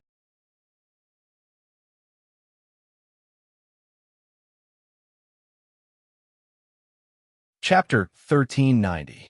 They were just drinking milk, and nothing out of the ordinary happened. Although they were drinking straight, Charlotte controlled himself very well. When the girls thought that the time was ripe and they had some outrageous thoughts and actions, he stopped the situation in time. He hypnotized them, stopped them, and at the same time, restored their bodies from breastfeeding to normal. Night fell. When a huge ball-shaped lamp above the underground city of the wasteland went out, Contanana and Liang Tao also arrived. The two rebel leaders came empty-handed, and they didn't even buy a fruit for Charlotte. Longier avoided them, and Gu Kursin was doing her homework in her room. Charlotte attended the dinner party with 8 girls from Mu family village. Mu Kaiyun opened a bottle of red wine. In addition to Gu Kursin, she poured a glass of wine for Liang Tao, Kong Tu Nana, and Charlotte. Although they didn't know when the Earthlings came to this planet, the culture of red wine had taken root on this planet, and it hadn't changed much. Liang Tao put his nose in front of the goblet and sniffed it, looking very intoxicated. Suddenly, he stared at Charlotte and said, "Damn, this is Song Ji's collection. Why is it here?" Charlotte just smiled and didn't say anything. Kong Tu Nana said, "Is there need to ask? I guess this house was bought by Song Ji from Mr. Xia." Charlotte still just smiled and didn't answer. Liang Tao looked at Charlotte with envy in his eyes and said, "Brother, you're really something. You didn't even ask me for such an opportunity to make a fortune." Mu Kaiyun said, "Our master wouldn't do that kind of thing. This bottle of wine was given to our master by Song Ji, and the money to buy the house was also paid by Song Ji to our master." This, Liang Tao smiled awkwardly and then gave Charlotte a thumbs up. Kong Tu Nana frowned. Her feelings were obviously the opposite of Liang Tao's. Charlotte said, "Kaiyun, sit down and eat." Mu Kaiyun said in a very respectful tone, "Master, we can't sit at the same table with you. We will serve you and 2 distinguished guests." "I told you to sit down, so sit down," Charlotte said. Mu Kaiyun and the other sisters of the Mu family village looked at each other and hesitated. They did not know what to do. Charlotte said, "Sit down quickly. Don't you listen to me?" Only then did the girls of Mu family village sit down. Charlotte said, "You guys should also drink some red wine. Anyway, there's still some left." As soon as Charlotte's voice fell, Liang Tao said, "There are more? Brother, give me a few bottles. I'll take them with me when I leave." Charlotte smiled. "No problem. I'll get you a few bottles later." Yes, yes. Contanana coughed. She seemed to have something to say, but was too embarrassed to say it. "Well, prepare a few bottles for Commander Kong as well," Charlotte said. "Thank you." Contanana's lips curled into a smile. Xiaolei raised his glass and said, "To our victory, and also to my farewell, let's have a toast." "Wait." Liang Tao put down his glass. "You're leaving?" Charlotte nodded.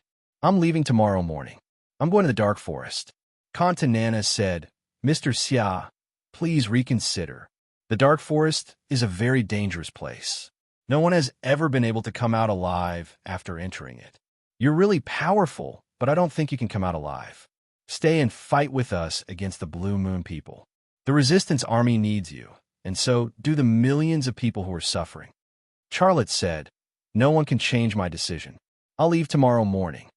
"Brother." Liang Tao wanted to say something, but stopped. Charlotte said, "I know why you want to persuade me to join the resistance army. I rejected you because I have my reasons."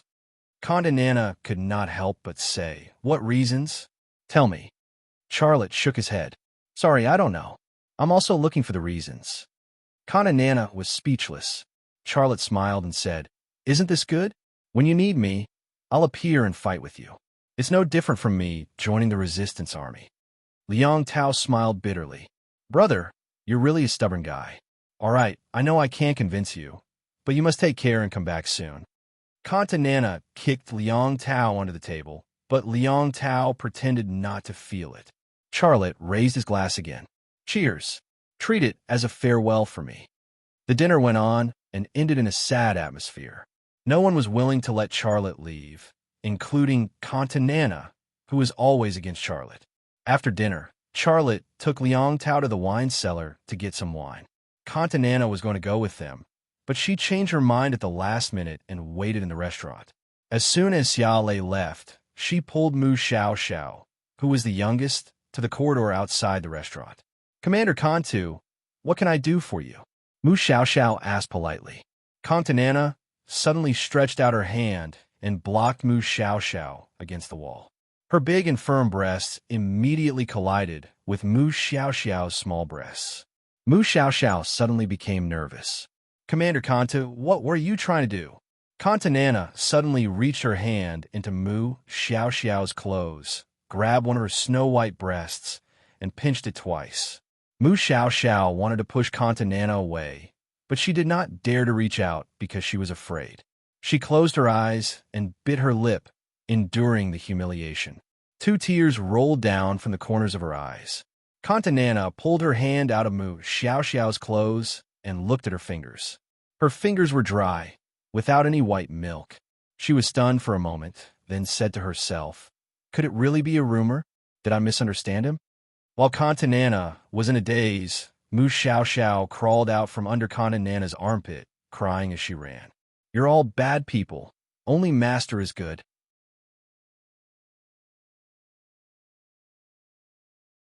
Contanana came to her senses and said hurriedly, "I'm sorry. I just listened to a rumor, so I wanted to check your chest."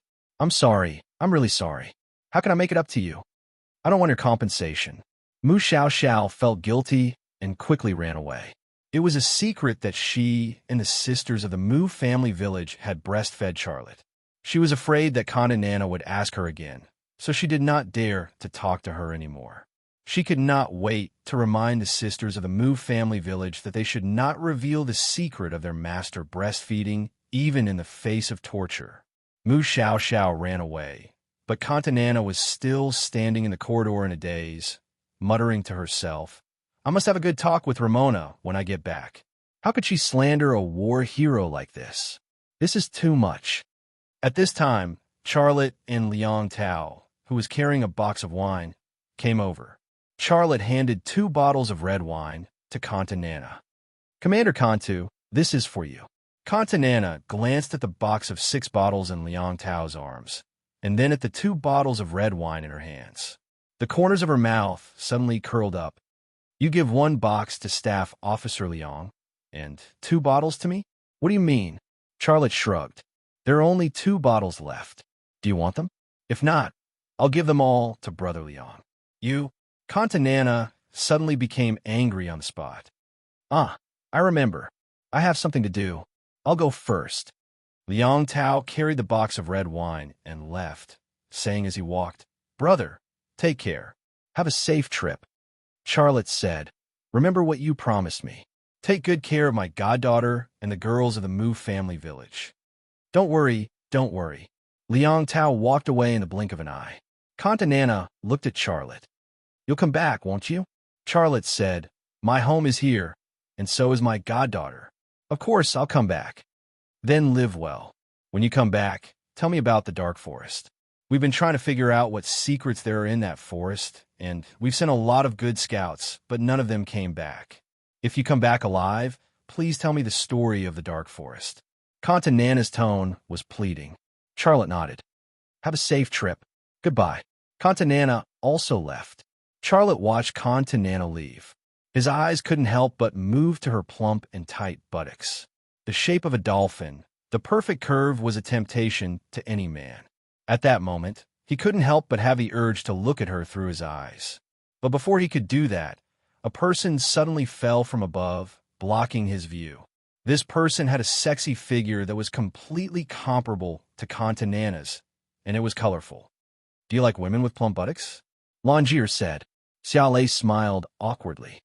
If a woman is beautiful and sexy, what's wrong with men looking at her a few more times? If you mind, you might as well find a cave and live in seclusion. Don't come out for the rest of your life. A pervert's excuse. Longier's mouth showed a hint of disgust.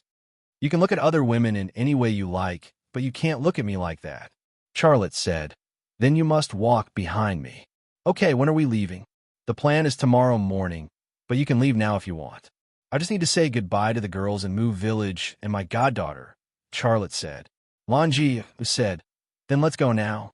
I don't want to stay in this place for another minute. Without sunlight, this place is like a huge tomb. Then go and pack your luggage. I'll go say goodbye to them.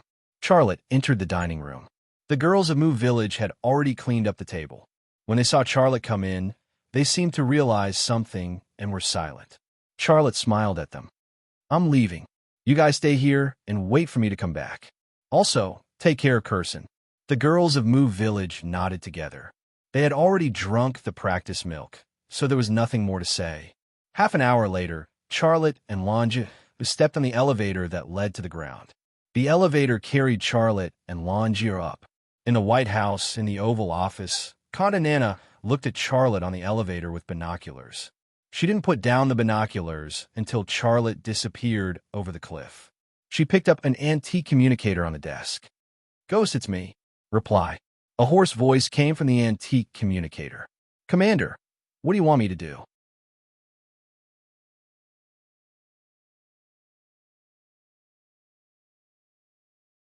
Chapter 1391. The light of eternal sun chased away the darkness, but it also took away the chill of the night. In the silent city ruins, a motorcycle that was still in good condition passed through the deserted streets, heading in the direction of the Forest of Rest. This motorcycle was given to Charlotte by Liang Tao as a form of transportation in return for the box of red wine.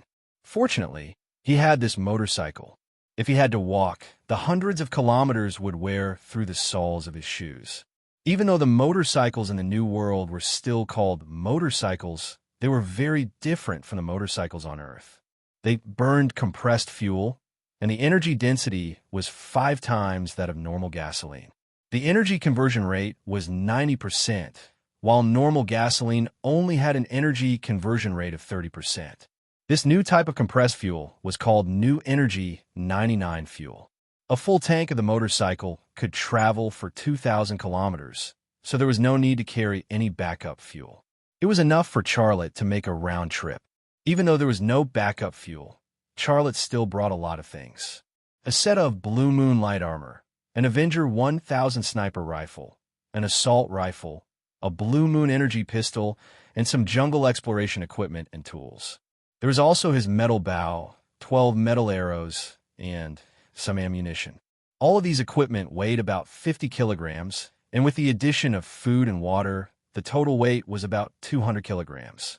To explore the Forest of Rest, the relevant preparations had to be done. Longier did not bring much equipment.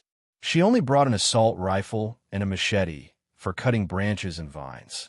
She was a native of the Forest of Rest, so she did not need to bring too much equipment. However, Charlotte did not trust her that much, so he brought everything he needed. He had been tricked by women on Earth many times, and he had learned not to trust women easily, especially beautiful women of other races. The motorcycle passed through the deserted city without a hitch. The city was getting further and further behind them. When it was about to disappear from sight, Charlotte could not help but look back. For some reason, he felt a little nostalgic for the ruined city. "Let's go." "Stop looking," Longier said. "You might not come back alive, so there's no point in looking. If you're scared, you can go back. Just give me the car." The front wheel of the motorcycle suddenly ran over a rock, causing the body of the motorcycle to shake violently. Charlotte hurriedly turned around to stabilize the front of the motorcycle. Longier, who was sitting in the back seat, lost her balance and threw herself on his back. She hugged his waist tightly with her hands. He suddenly felt a warm and soft pressure on his back. This seemed to be the benefit of being a chauffeur. However, Longier quickly let go of Charlotte's waist.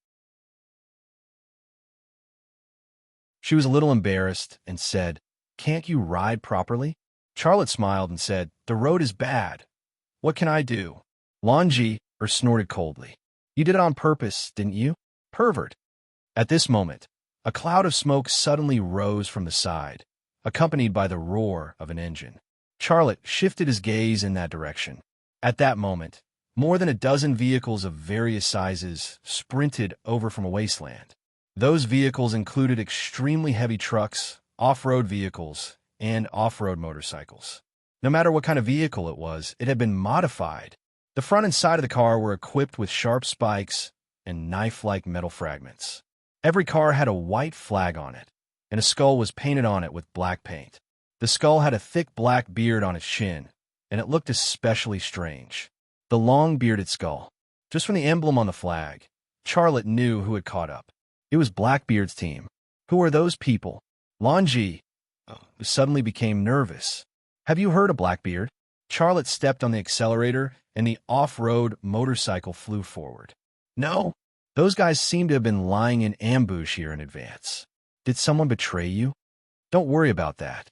Get ready to fight." Charlotte drove the off-road motorcycle forward as fast as he could. The appearance of Blackbeard's men was indeed sudden, but he did not feel that it was strange.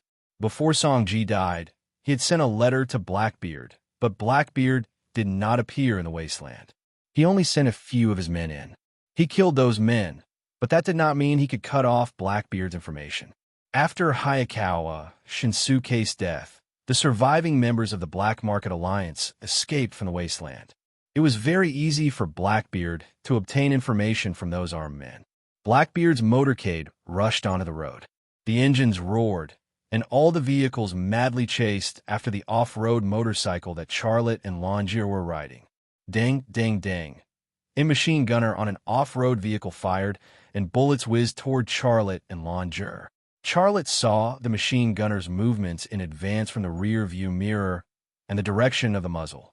The moment before the machine gunner fired, he suddenly turned the front of the motorcycle to the side, and the body of the off-road motorcycle suddenly deviated from the straight path.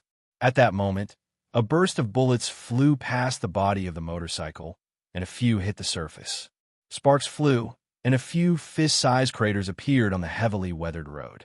Without waiting for the machine gunner to adjust the direction of the shooting, Charlotte slammed the front of the motorcycle again, and the body of the motorcycle drifted to the other side of the road. So. The sound of bullets flying could be heard. "Shoot!" Charlotte roared. "Do you want to die? Shoot them." Longier snapped out of her panic. She picked up the assault rifle she carried and fired at a motorcycle that was chasing after them. Bang, bang, bang. The assault rifle vibrated, and the bullets flew out one after another, but none of them hit the target. The Akimis woman from the Forest of Rest was clearly not good at using firearms. Her marksmanship was terrible to the point that it was unbearable to watch. Longier finished a magazine, but she did not hurt any of the enemy's hair. Blackbeard's subordinates, on the other hand, had shortened the distance. The performance of their motorcycles was clearly better than the junk that Liang Tao gave to Charlotte, and they did not carry much weight. Based on the current situation, it would only take 2 minutes for the other party to catch up. At that time, even if Charlotte were to ride the off-road motorcycle, Blackbeard's armed men would be able to turn him into a sieve. You ride the bike, I will deal with them. Charlotte roared. Me? I am behind you. I also don't know how to ride a bike. Lan Ji was on the verge of collapsing. Even if you don't know how to ride it, you still have to ride it. Just lie on my back and control the front of the bike, Charlotte urged. I don't know how to ride it. Lan Ji braced herself and lay on Charlotte's back. Her hands went under Charlotte's armpits and grabbed onto the left and right handlebars of the bike. Just as Lan Ji was grabbing onto the handlebars, Charlotte suddenly let go. The bike shook for a moment, but Lan Ji was able to quickly stabilize it. Even if she did not ride the bike, stabilizing the front of the bike was not a complicated task. Moreover, Akimis women had a balance that far exceeded that of humans, and riding a bike was nothing more than a test of one's balance. Therefore, with an innate advantage, the Akimis women from the Forest of Rest only needed to feel it. I can control it. Lan Ji roared excitedly. Charlotte suddenly lifted his right foot and moved it to the left side of the motorcycle.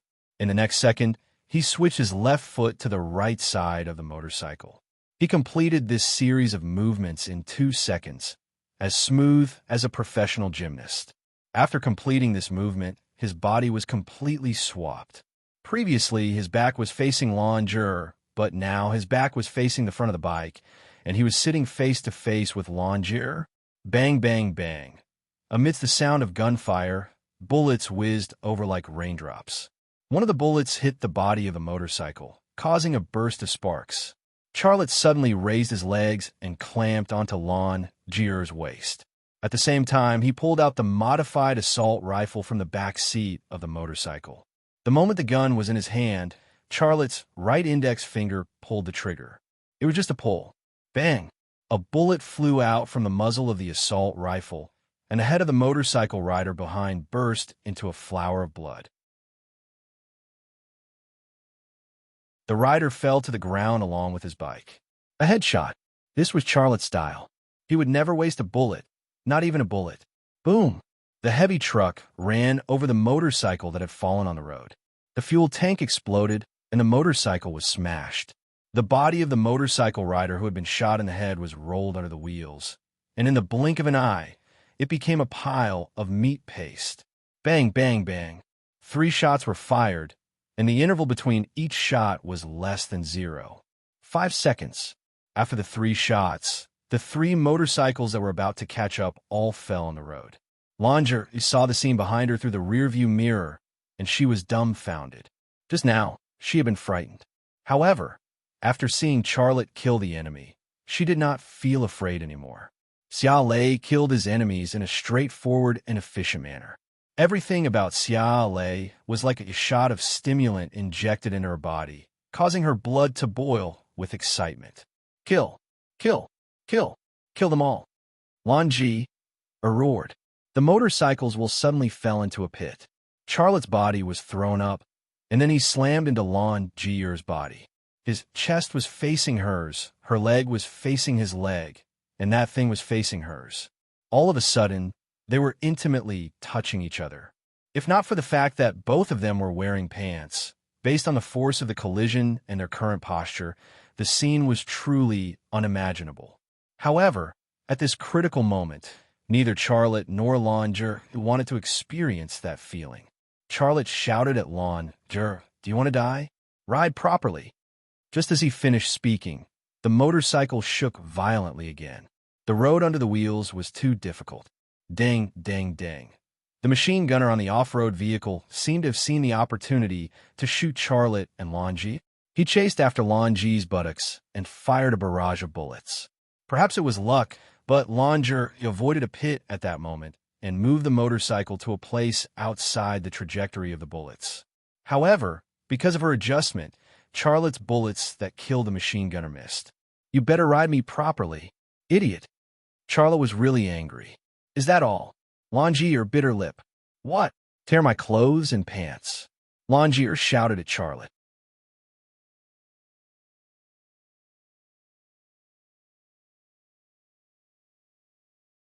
Chapter 1392. Tearing her clothes and pants apart? At this critical moment, where bullets were flying and lives were at stake, it seemed like a crazy and boring request, but the scene of Langer climbing the wall suddenly appeared in Charlotte's mind. In Song Ji's stone building, her skin secreted a strong mucous membrane. Using that mucous membrane, she could move on the smooth walls like a gecko. When the image of Lanji crawling on the stone wall like a gecko appeared in his mind, Charlotte suddenly understood her intention. Without any hesitation, he inserted the raider into his equipment bag. Then, he grabbed the lapel of her coat with both hands and pulled it with all his might. Rip! Amidst the sound of breaking, the coat was torn apart. The blue and black waves surged forward. The sudden surge felt like it was going to capsize Charlotte's boat. Charlotte's hands moved to the waist of Lon Ji-er's trousers. It was a pair of men's military combat trousers with buttons without a belt. The moment he grabbed the waist of the trousers, his hands once again pulled to the left and right with all his might. Rip! The buttons flew away and the cloth was torn apart. The blue and black secret scene was exposed before his eyes. Even at this critical moment, it still brought a strong impact to Charlotte, causing him to be stunned. Slap! Lanji suddenly slapped Charlotte's face. She shouted at Charlotte, "What are you looking at? If you let me live, I'll let you see all you want." It was unknown whether this sentence motivated the man in her arms or the tense situation of life and death that stimulated the man in her arms.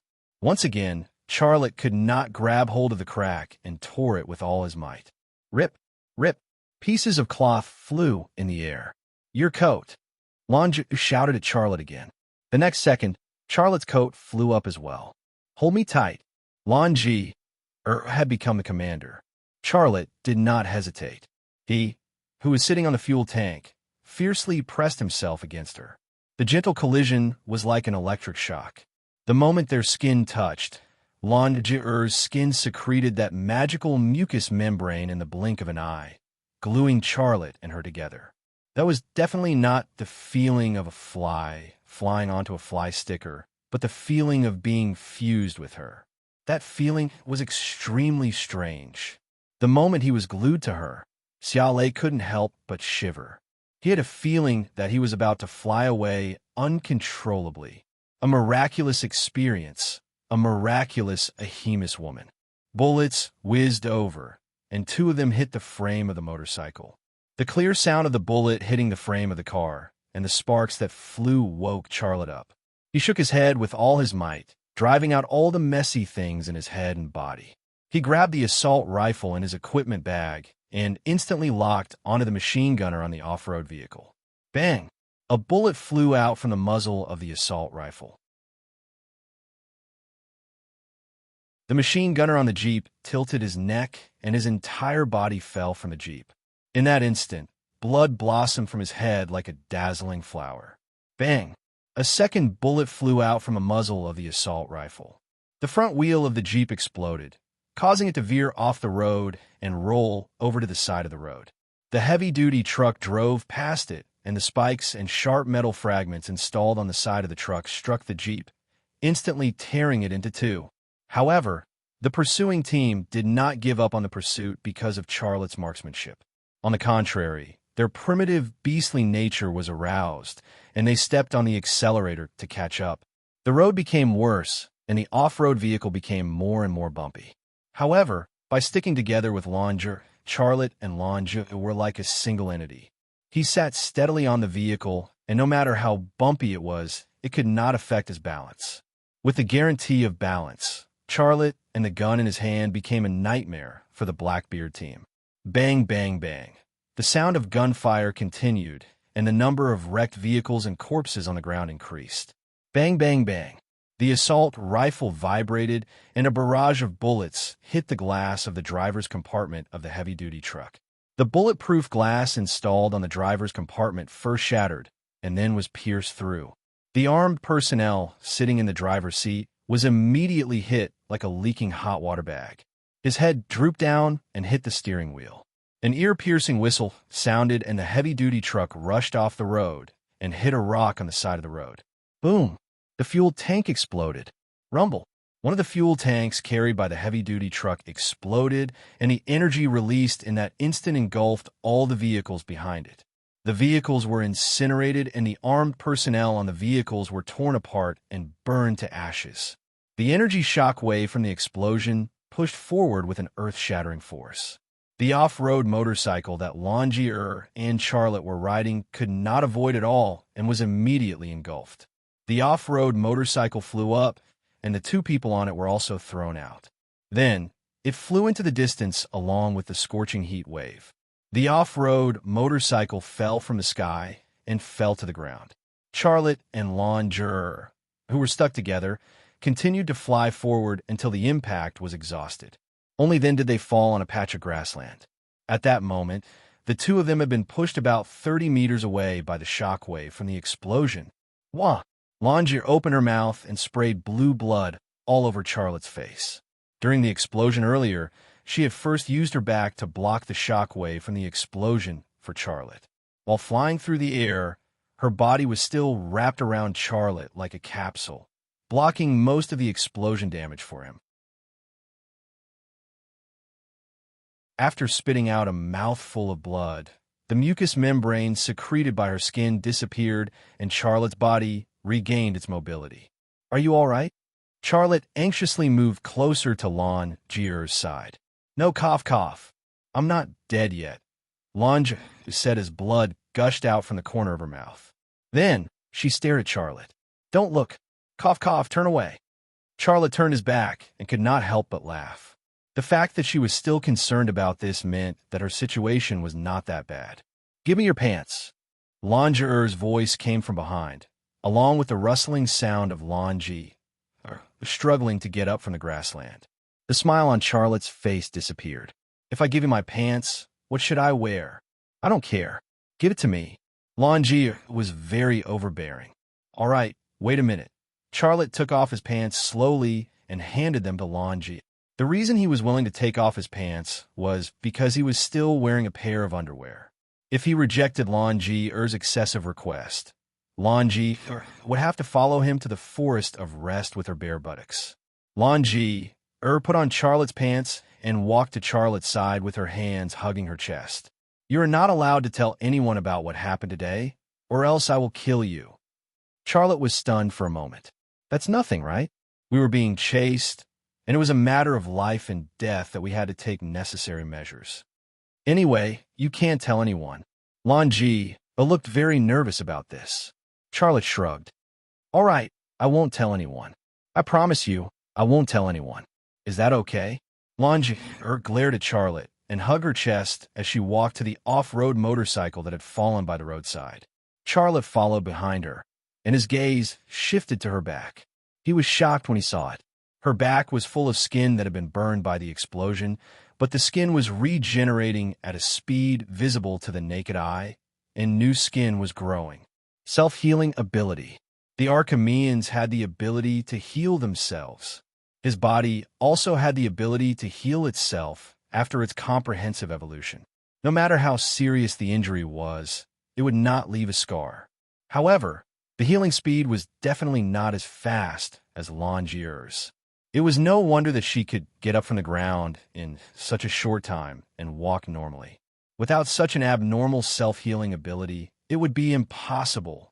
Smooth, blue, striped skin, a slender and soft waist, and a plump buttocks that suddenly bulged and expanded from the waist. This was the back view of Longier. She suddenly evoked memories of what had just happened in Charlotte. The feeling of being wrapped by her mucous membrane was like that feeling was something that even an experienced driver like Charlotte was ashamed to say. He could not help but imagine it in his heart. Just skin contact is like that. Then what if? He did not dare to continue thinking because he recalled the scene when Longier used her mucous membrane to climb the wall. His something was originally a fierce stance, but because of this thought, it suddenly shrank back. Women of the Archimeans were mysterious, sexy, and full of temptation, but at the same time, they were unknown and dangerous. Many complicated factors merged together, and that was her. She was tempting to approach, but she also released a dangerous aura that made people afraid. Longier helped up the off-road motorcycle that had fallen to the ground. The frame of the off-road motorcycle was a little deformed, but the fuel tank was not damaged. The engine also looked intact, and it seemed that it could still be ridden. She wanted to start it up, but she did not know where to start. She looked at Charlotte. "How do I do it?" Charlotte's gaze shifted to Longier's chest. Her hands were on the handlebars, and her blue and black breasts were exposed to the air without any cover. The size was impressive, and the shape was alluring. Longi suddenly realized something. She hurriedly let go of the handlebars and covered her chest. Charlotte looked away and said seriously, "I didn't see anything." "Well, I'll go see if anyone is still alive. I might not be able to find you a piece of clothing." He walked towards Blackbeard's motorcade, which was still burning. Finding a piece of clothing for Longier to cover her body was indeed a secondary goal. His main goal was to check if Blackbeard's body was among the corpses. That guy was haunting him. It would be great if he could kill him this time. But if Blackbeard was not among the motorcade that was chasing after him, then he still had to be on guard against Blackbeard's pursuit. Longier did not care about the motorcycle anymore. She covered her chest with both hands and followed behind Charlotte. Charlotte only had a pair of white underwear on his body, and his firm buttocks were full of white fabric. The white muscles on his back, underwear, and thighs also gave off a sense of beauty that was full of strength. She provoked Charlotte, and how could Charlotte not provoke her?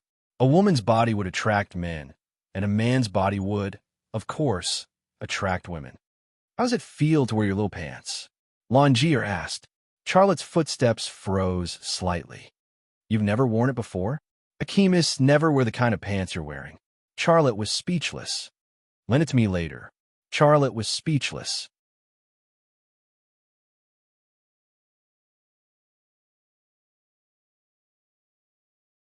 Chapter 1393. Burning vehicles, burnt corpses beyond recognition, and the occasional explosion of ammunition. That was the end of Blackbeard's motorcade. Before they set off, they would never have thought that this would be the result. They had more than 10 vehicles, dozens of people, and a lot of firepower, but in the end, they were killed by a motorcycle. Charlotte quickly finished his inspection of the battlefield, but he did not find Blackbeard.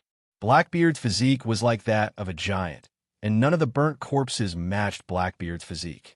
"Damn it," Charlotte spat on the ground. "You want to kill me, but you don't have the guts to do it yourself. You're only SOSO. Is it that Blackbeard?" Longier asked. Charlotte nodded. "It's him. Is he among the corpses?" "No, that guy is very cunning. We need to be careful. There are still a few hundred kilometers to go, and he might ambush us again." Charlotte said, "Let's take a piece of clothing from the corpses. We need to leave this place." The clothes on the corpses that were blown away could still be worn. Charlotte took a shirt and pants from one of the corpses. Longier also pulled out a coat from one of the corpses and put it on eagerly. The clothes were stained with blood, but no matter how dirty it was still better than being topless with Charlotte. The motorcycle could still be ridden, and the weapons and equipment on it were not damaged, which was a good thing. After the inspection, Charlotte continued driving the motorcycle towards the Forest of Rest. This time, he left the road and let the motorcycle travel in the wilderness.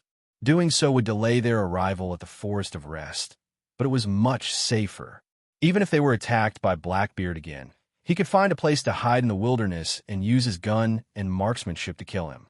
And if they were on the road, he and Longier would once again fall into the same dangerous situation as before. Longier sat in the back seat, occasionally glancing behind her. The attack just now had left a lingering fear in her heart. She had a feeling that someone was following them. The off-road motorcycle left the roadside, and as it traveled through the wilderness, it suddenly jolted. Her body bumped into Charlotte's back. The wheel hit a rock. Longier's plump breasts were pressed against Charlotte's back. She hugged Charlotte's waist to keep her balance. She shouted, "Can't you ride it properly?" Charlotte said, "Why don't you ride it? Don't you dare." The road was noisy, and the distance between the motorcycle and the Forest of Peace was getting shorter and shorter. After a whole day of riding, the off-road motorcycle stopped in the wilderness when the sky darkened. This wasn't because Charlotte wanted to camp here and rest, but because both of the off-road motorcycle's tires had burst and it couldn't be driven anymore. Charlotte opened the map and glanced at it. We still have 60 kilometers. Let's walk. Okay. Lange's response was straightforward. After getting out of the car, she picked up her assault rifle and left. Charlotte said, "Aren't you going to help me carry something?" Lange turned around and looked at Charlotte. "Those equipment aren't for me. If you want to take it yourself. I won't help you." Charlotte smiled bitterly. "Okay, you said it. I hope you don't regret it." Lange smiled. "I definitely won't regret it. Don't try to trick me into helping you carry things." Charlotte took the equipment bag that weighed about 100 kilograms from the motorcycle's frame. He carried it on his back and followed Lange. Carrying a weight of 100 kilograms in the wilderness was undoubtedly an impossible task for a normal person. However, for him, it was just a bit of a hardship. Losing the equipment was of course easier, but not having it when you needed it was the worst thing. "Where's your home?" As they walked, Charlotte probed. The ancient animal skin treasure map that he carried was only a rough map. It did not indicate the situation inside the Forest of Rest. He needed to obtain more information from Lange, a native of the Forest of Rest. Lange said, "My home is in the eastern part of the Forest of Rest. After entering the Forest of Rest, you'll reach my home in about half a month. Do you want to go to my home?" "Can I?" Lange gave Charlotte a strange smile. "If you're not afraid of being killed by my people, then come with me." Charlotte smiled. "With you taking care of me, I don't think your people will treat me as an enemy. In any case, I saved you, protected you, and sent you home. Don't you think so?" Lange said, "Don't worry. We Akimis are very clear about gratitude and grudges. You've helped me, so you'll receive the same kind of help. I've promised you, so I'll keep my promise. I can't promise to help you find the mother of the world, but I'll try my best to help you find clues about her." The mother of the world that Lange spoke of and the queen of rest that Lange spoke of were actually the same existence. That was the world tree that Charlotte was looking for. There had always been a question in his mind, and that was whether the energy tree in the Forest of Rest was the same as the one in Sky City. He also had a hunch that the answer he was looking for was in the Forest of Rest, but he didn't know if he could find it. The total area of the Forest of Rest was 894.5 million square kilometers, while the total area of the Earth's oceans and land was only 510 million square kilometers. The total area of the Forest of Rest was almost twice the total area of the Earth. How could it be easy to find a tree in such a vast forest? From Lange's description, Charlotte could infer that although the Akimis were natives of the Forest of Rest, they didn't live in the depths of the Forest of Rest. They only lived at the edge of the vast forest. Just how many species were bred in that huge primeval forest? How many secrets were hidden? Charlotte's heart was filled with endless imagination and yearning. Crackle! A bolt of lightning suddenly struck down from the sky, instantly illuminating the pitch-black ground. Rumble! The thunder exploded in the depths of the sky, shaking the sky and the earth. Xiaolei raised his head to take a look, completely unaware that the sky was still covered by a patch of dark clouds. He couldn't see the blue moon in the sky, but he knew that it was still sealing the planet. This was because the branding power in his body was still in a dormant state and couldn't be used. Bean-sized raindrops fell from the sky, and the whole sky and the earth were filled with the sound of raindrops hitting the ground and the weeds. Lange suddenly knelt down, spread out her hands, and looked up at the sky covered by the dark clouds. Her eyes were filled with devotion, and her mouth was also murmuring something. But Charlotte couldn't understand that language, and his intuition told him that it should be an ancient tribal language. The rain came quickly, and it was also very heavy. It was impossible to walk anymore. Charlotte unloaded his equipment bag and took out a foldable military tent from it. He quickly set up the tent, and then he took out a cold-proof and moisture-proof sleeping bag, a bottle of water, and some food from his equipment bag, and got into it. The tent was isolated from the night rain and cold wind, and he immediately felt much better. Charlotte had just gotten into the sleeping bag, And before he had time to drink or eat a mouthful of food to replenish his energy, Langer got into the tent. Her whole body was wet, and she was shivering from the cold. Charlotte said with a smile, "When I asked you to help me carry some equipment, you said it was too heavy and said that it was for me to carry. Why are you in my tent now?" Ungentlemanly. Langer rolled her eyes at Charlotte. "Give me something to eat. I haven't had time to eat since coming out of desolate border city. I'm starving." Charlotte looked at the dried meat in his hand, hesitating whether to give it to her or not. Langer suddenly snatched the dried meat from Charlotte's hand and wolfed it down. Charlotte smiled bitterly, unscrewed the lid of the water bottle, and drank some water. His body had entered a comprehensive evolution, and hunger was just a feeling to him. He could go without food for 10 days to half a month without a problem. Drinking milk corrected the side effects of his body's evolution, but not needing to eat for a period of time was not a side effect. Of course, it would be perfect if there was milk to drink at this time. Unfortunately, his 8 little nannies were not here. After eating the dried meat, Langer's body was still trembling. She was obviously frozen. Charlotte said, "Was what you just did a ritual?" Langer, he said, "That's the belief of the Akimis. We believe in the god of the sky. We believe that rain is the tears of mercy from the god of the sky. The tears of the god of the sky nurtured the forest and us, and we should thank him." Charlotte said with a smile, "This is indeed a gift. We humans also believe in some gods. But this time, there seems to be a lot of tears from the god of the sky. I'm afraid we'll have to spend the night here." Langer hugged her arms and shivered. Charlotte could not bear to see her like this. "Why don't you get into the sleeping bag to warm yourself up?" Langer glanced at Charlotte and then at his sleeping bag. She hesitated for a moment. "You'd better behave." After saying that, she could not wait to get into the sleeping bag. The sleeping bag was very small. Suddenly, there was one more person, and their bodies were squeezed together tightly without any gap. Charlotte turned his body sideways, and Langer also lay on her side so that it would not be so crowded and uncomfortable. However, because the space in the sleeping bag was still very small, Charlotte's body was inevitably pressed against Langer's back. His thing was pressed against Langer's plump buttocks, and he could not move away even if he wanted to. "If you dare to be hard, I'll cut it." Langer seemed to feel some changes and said angrily.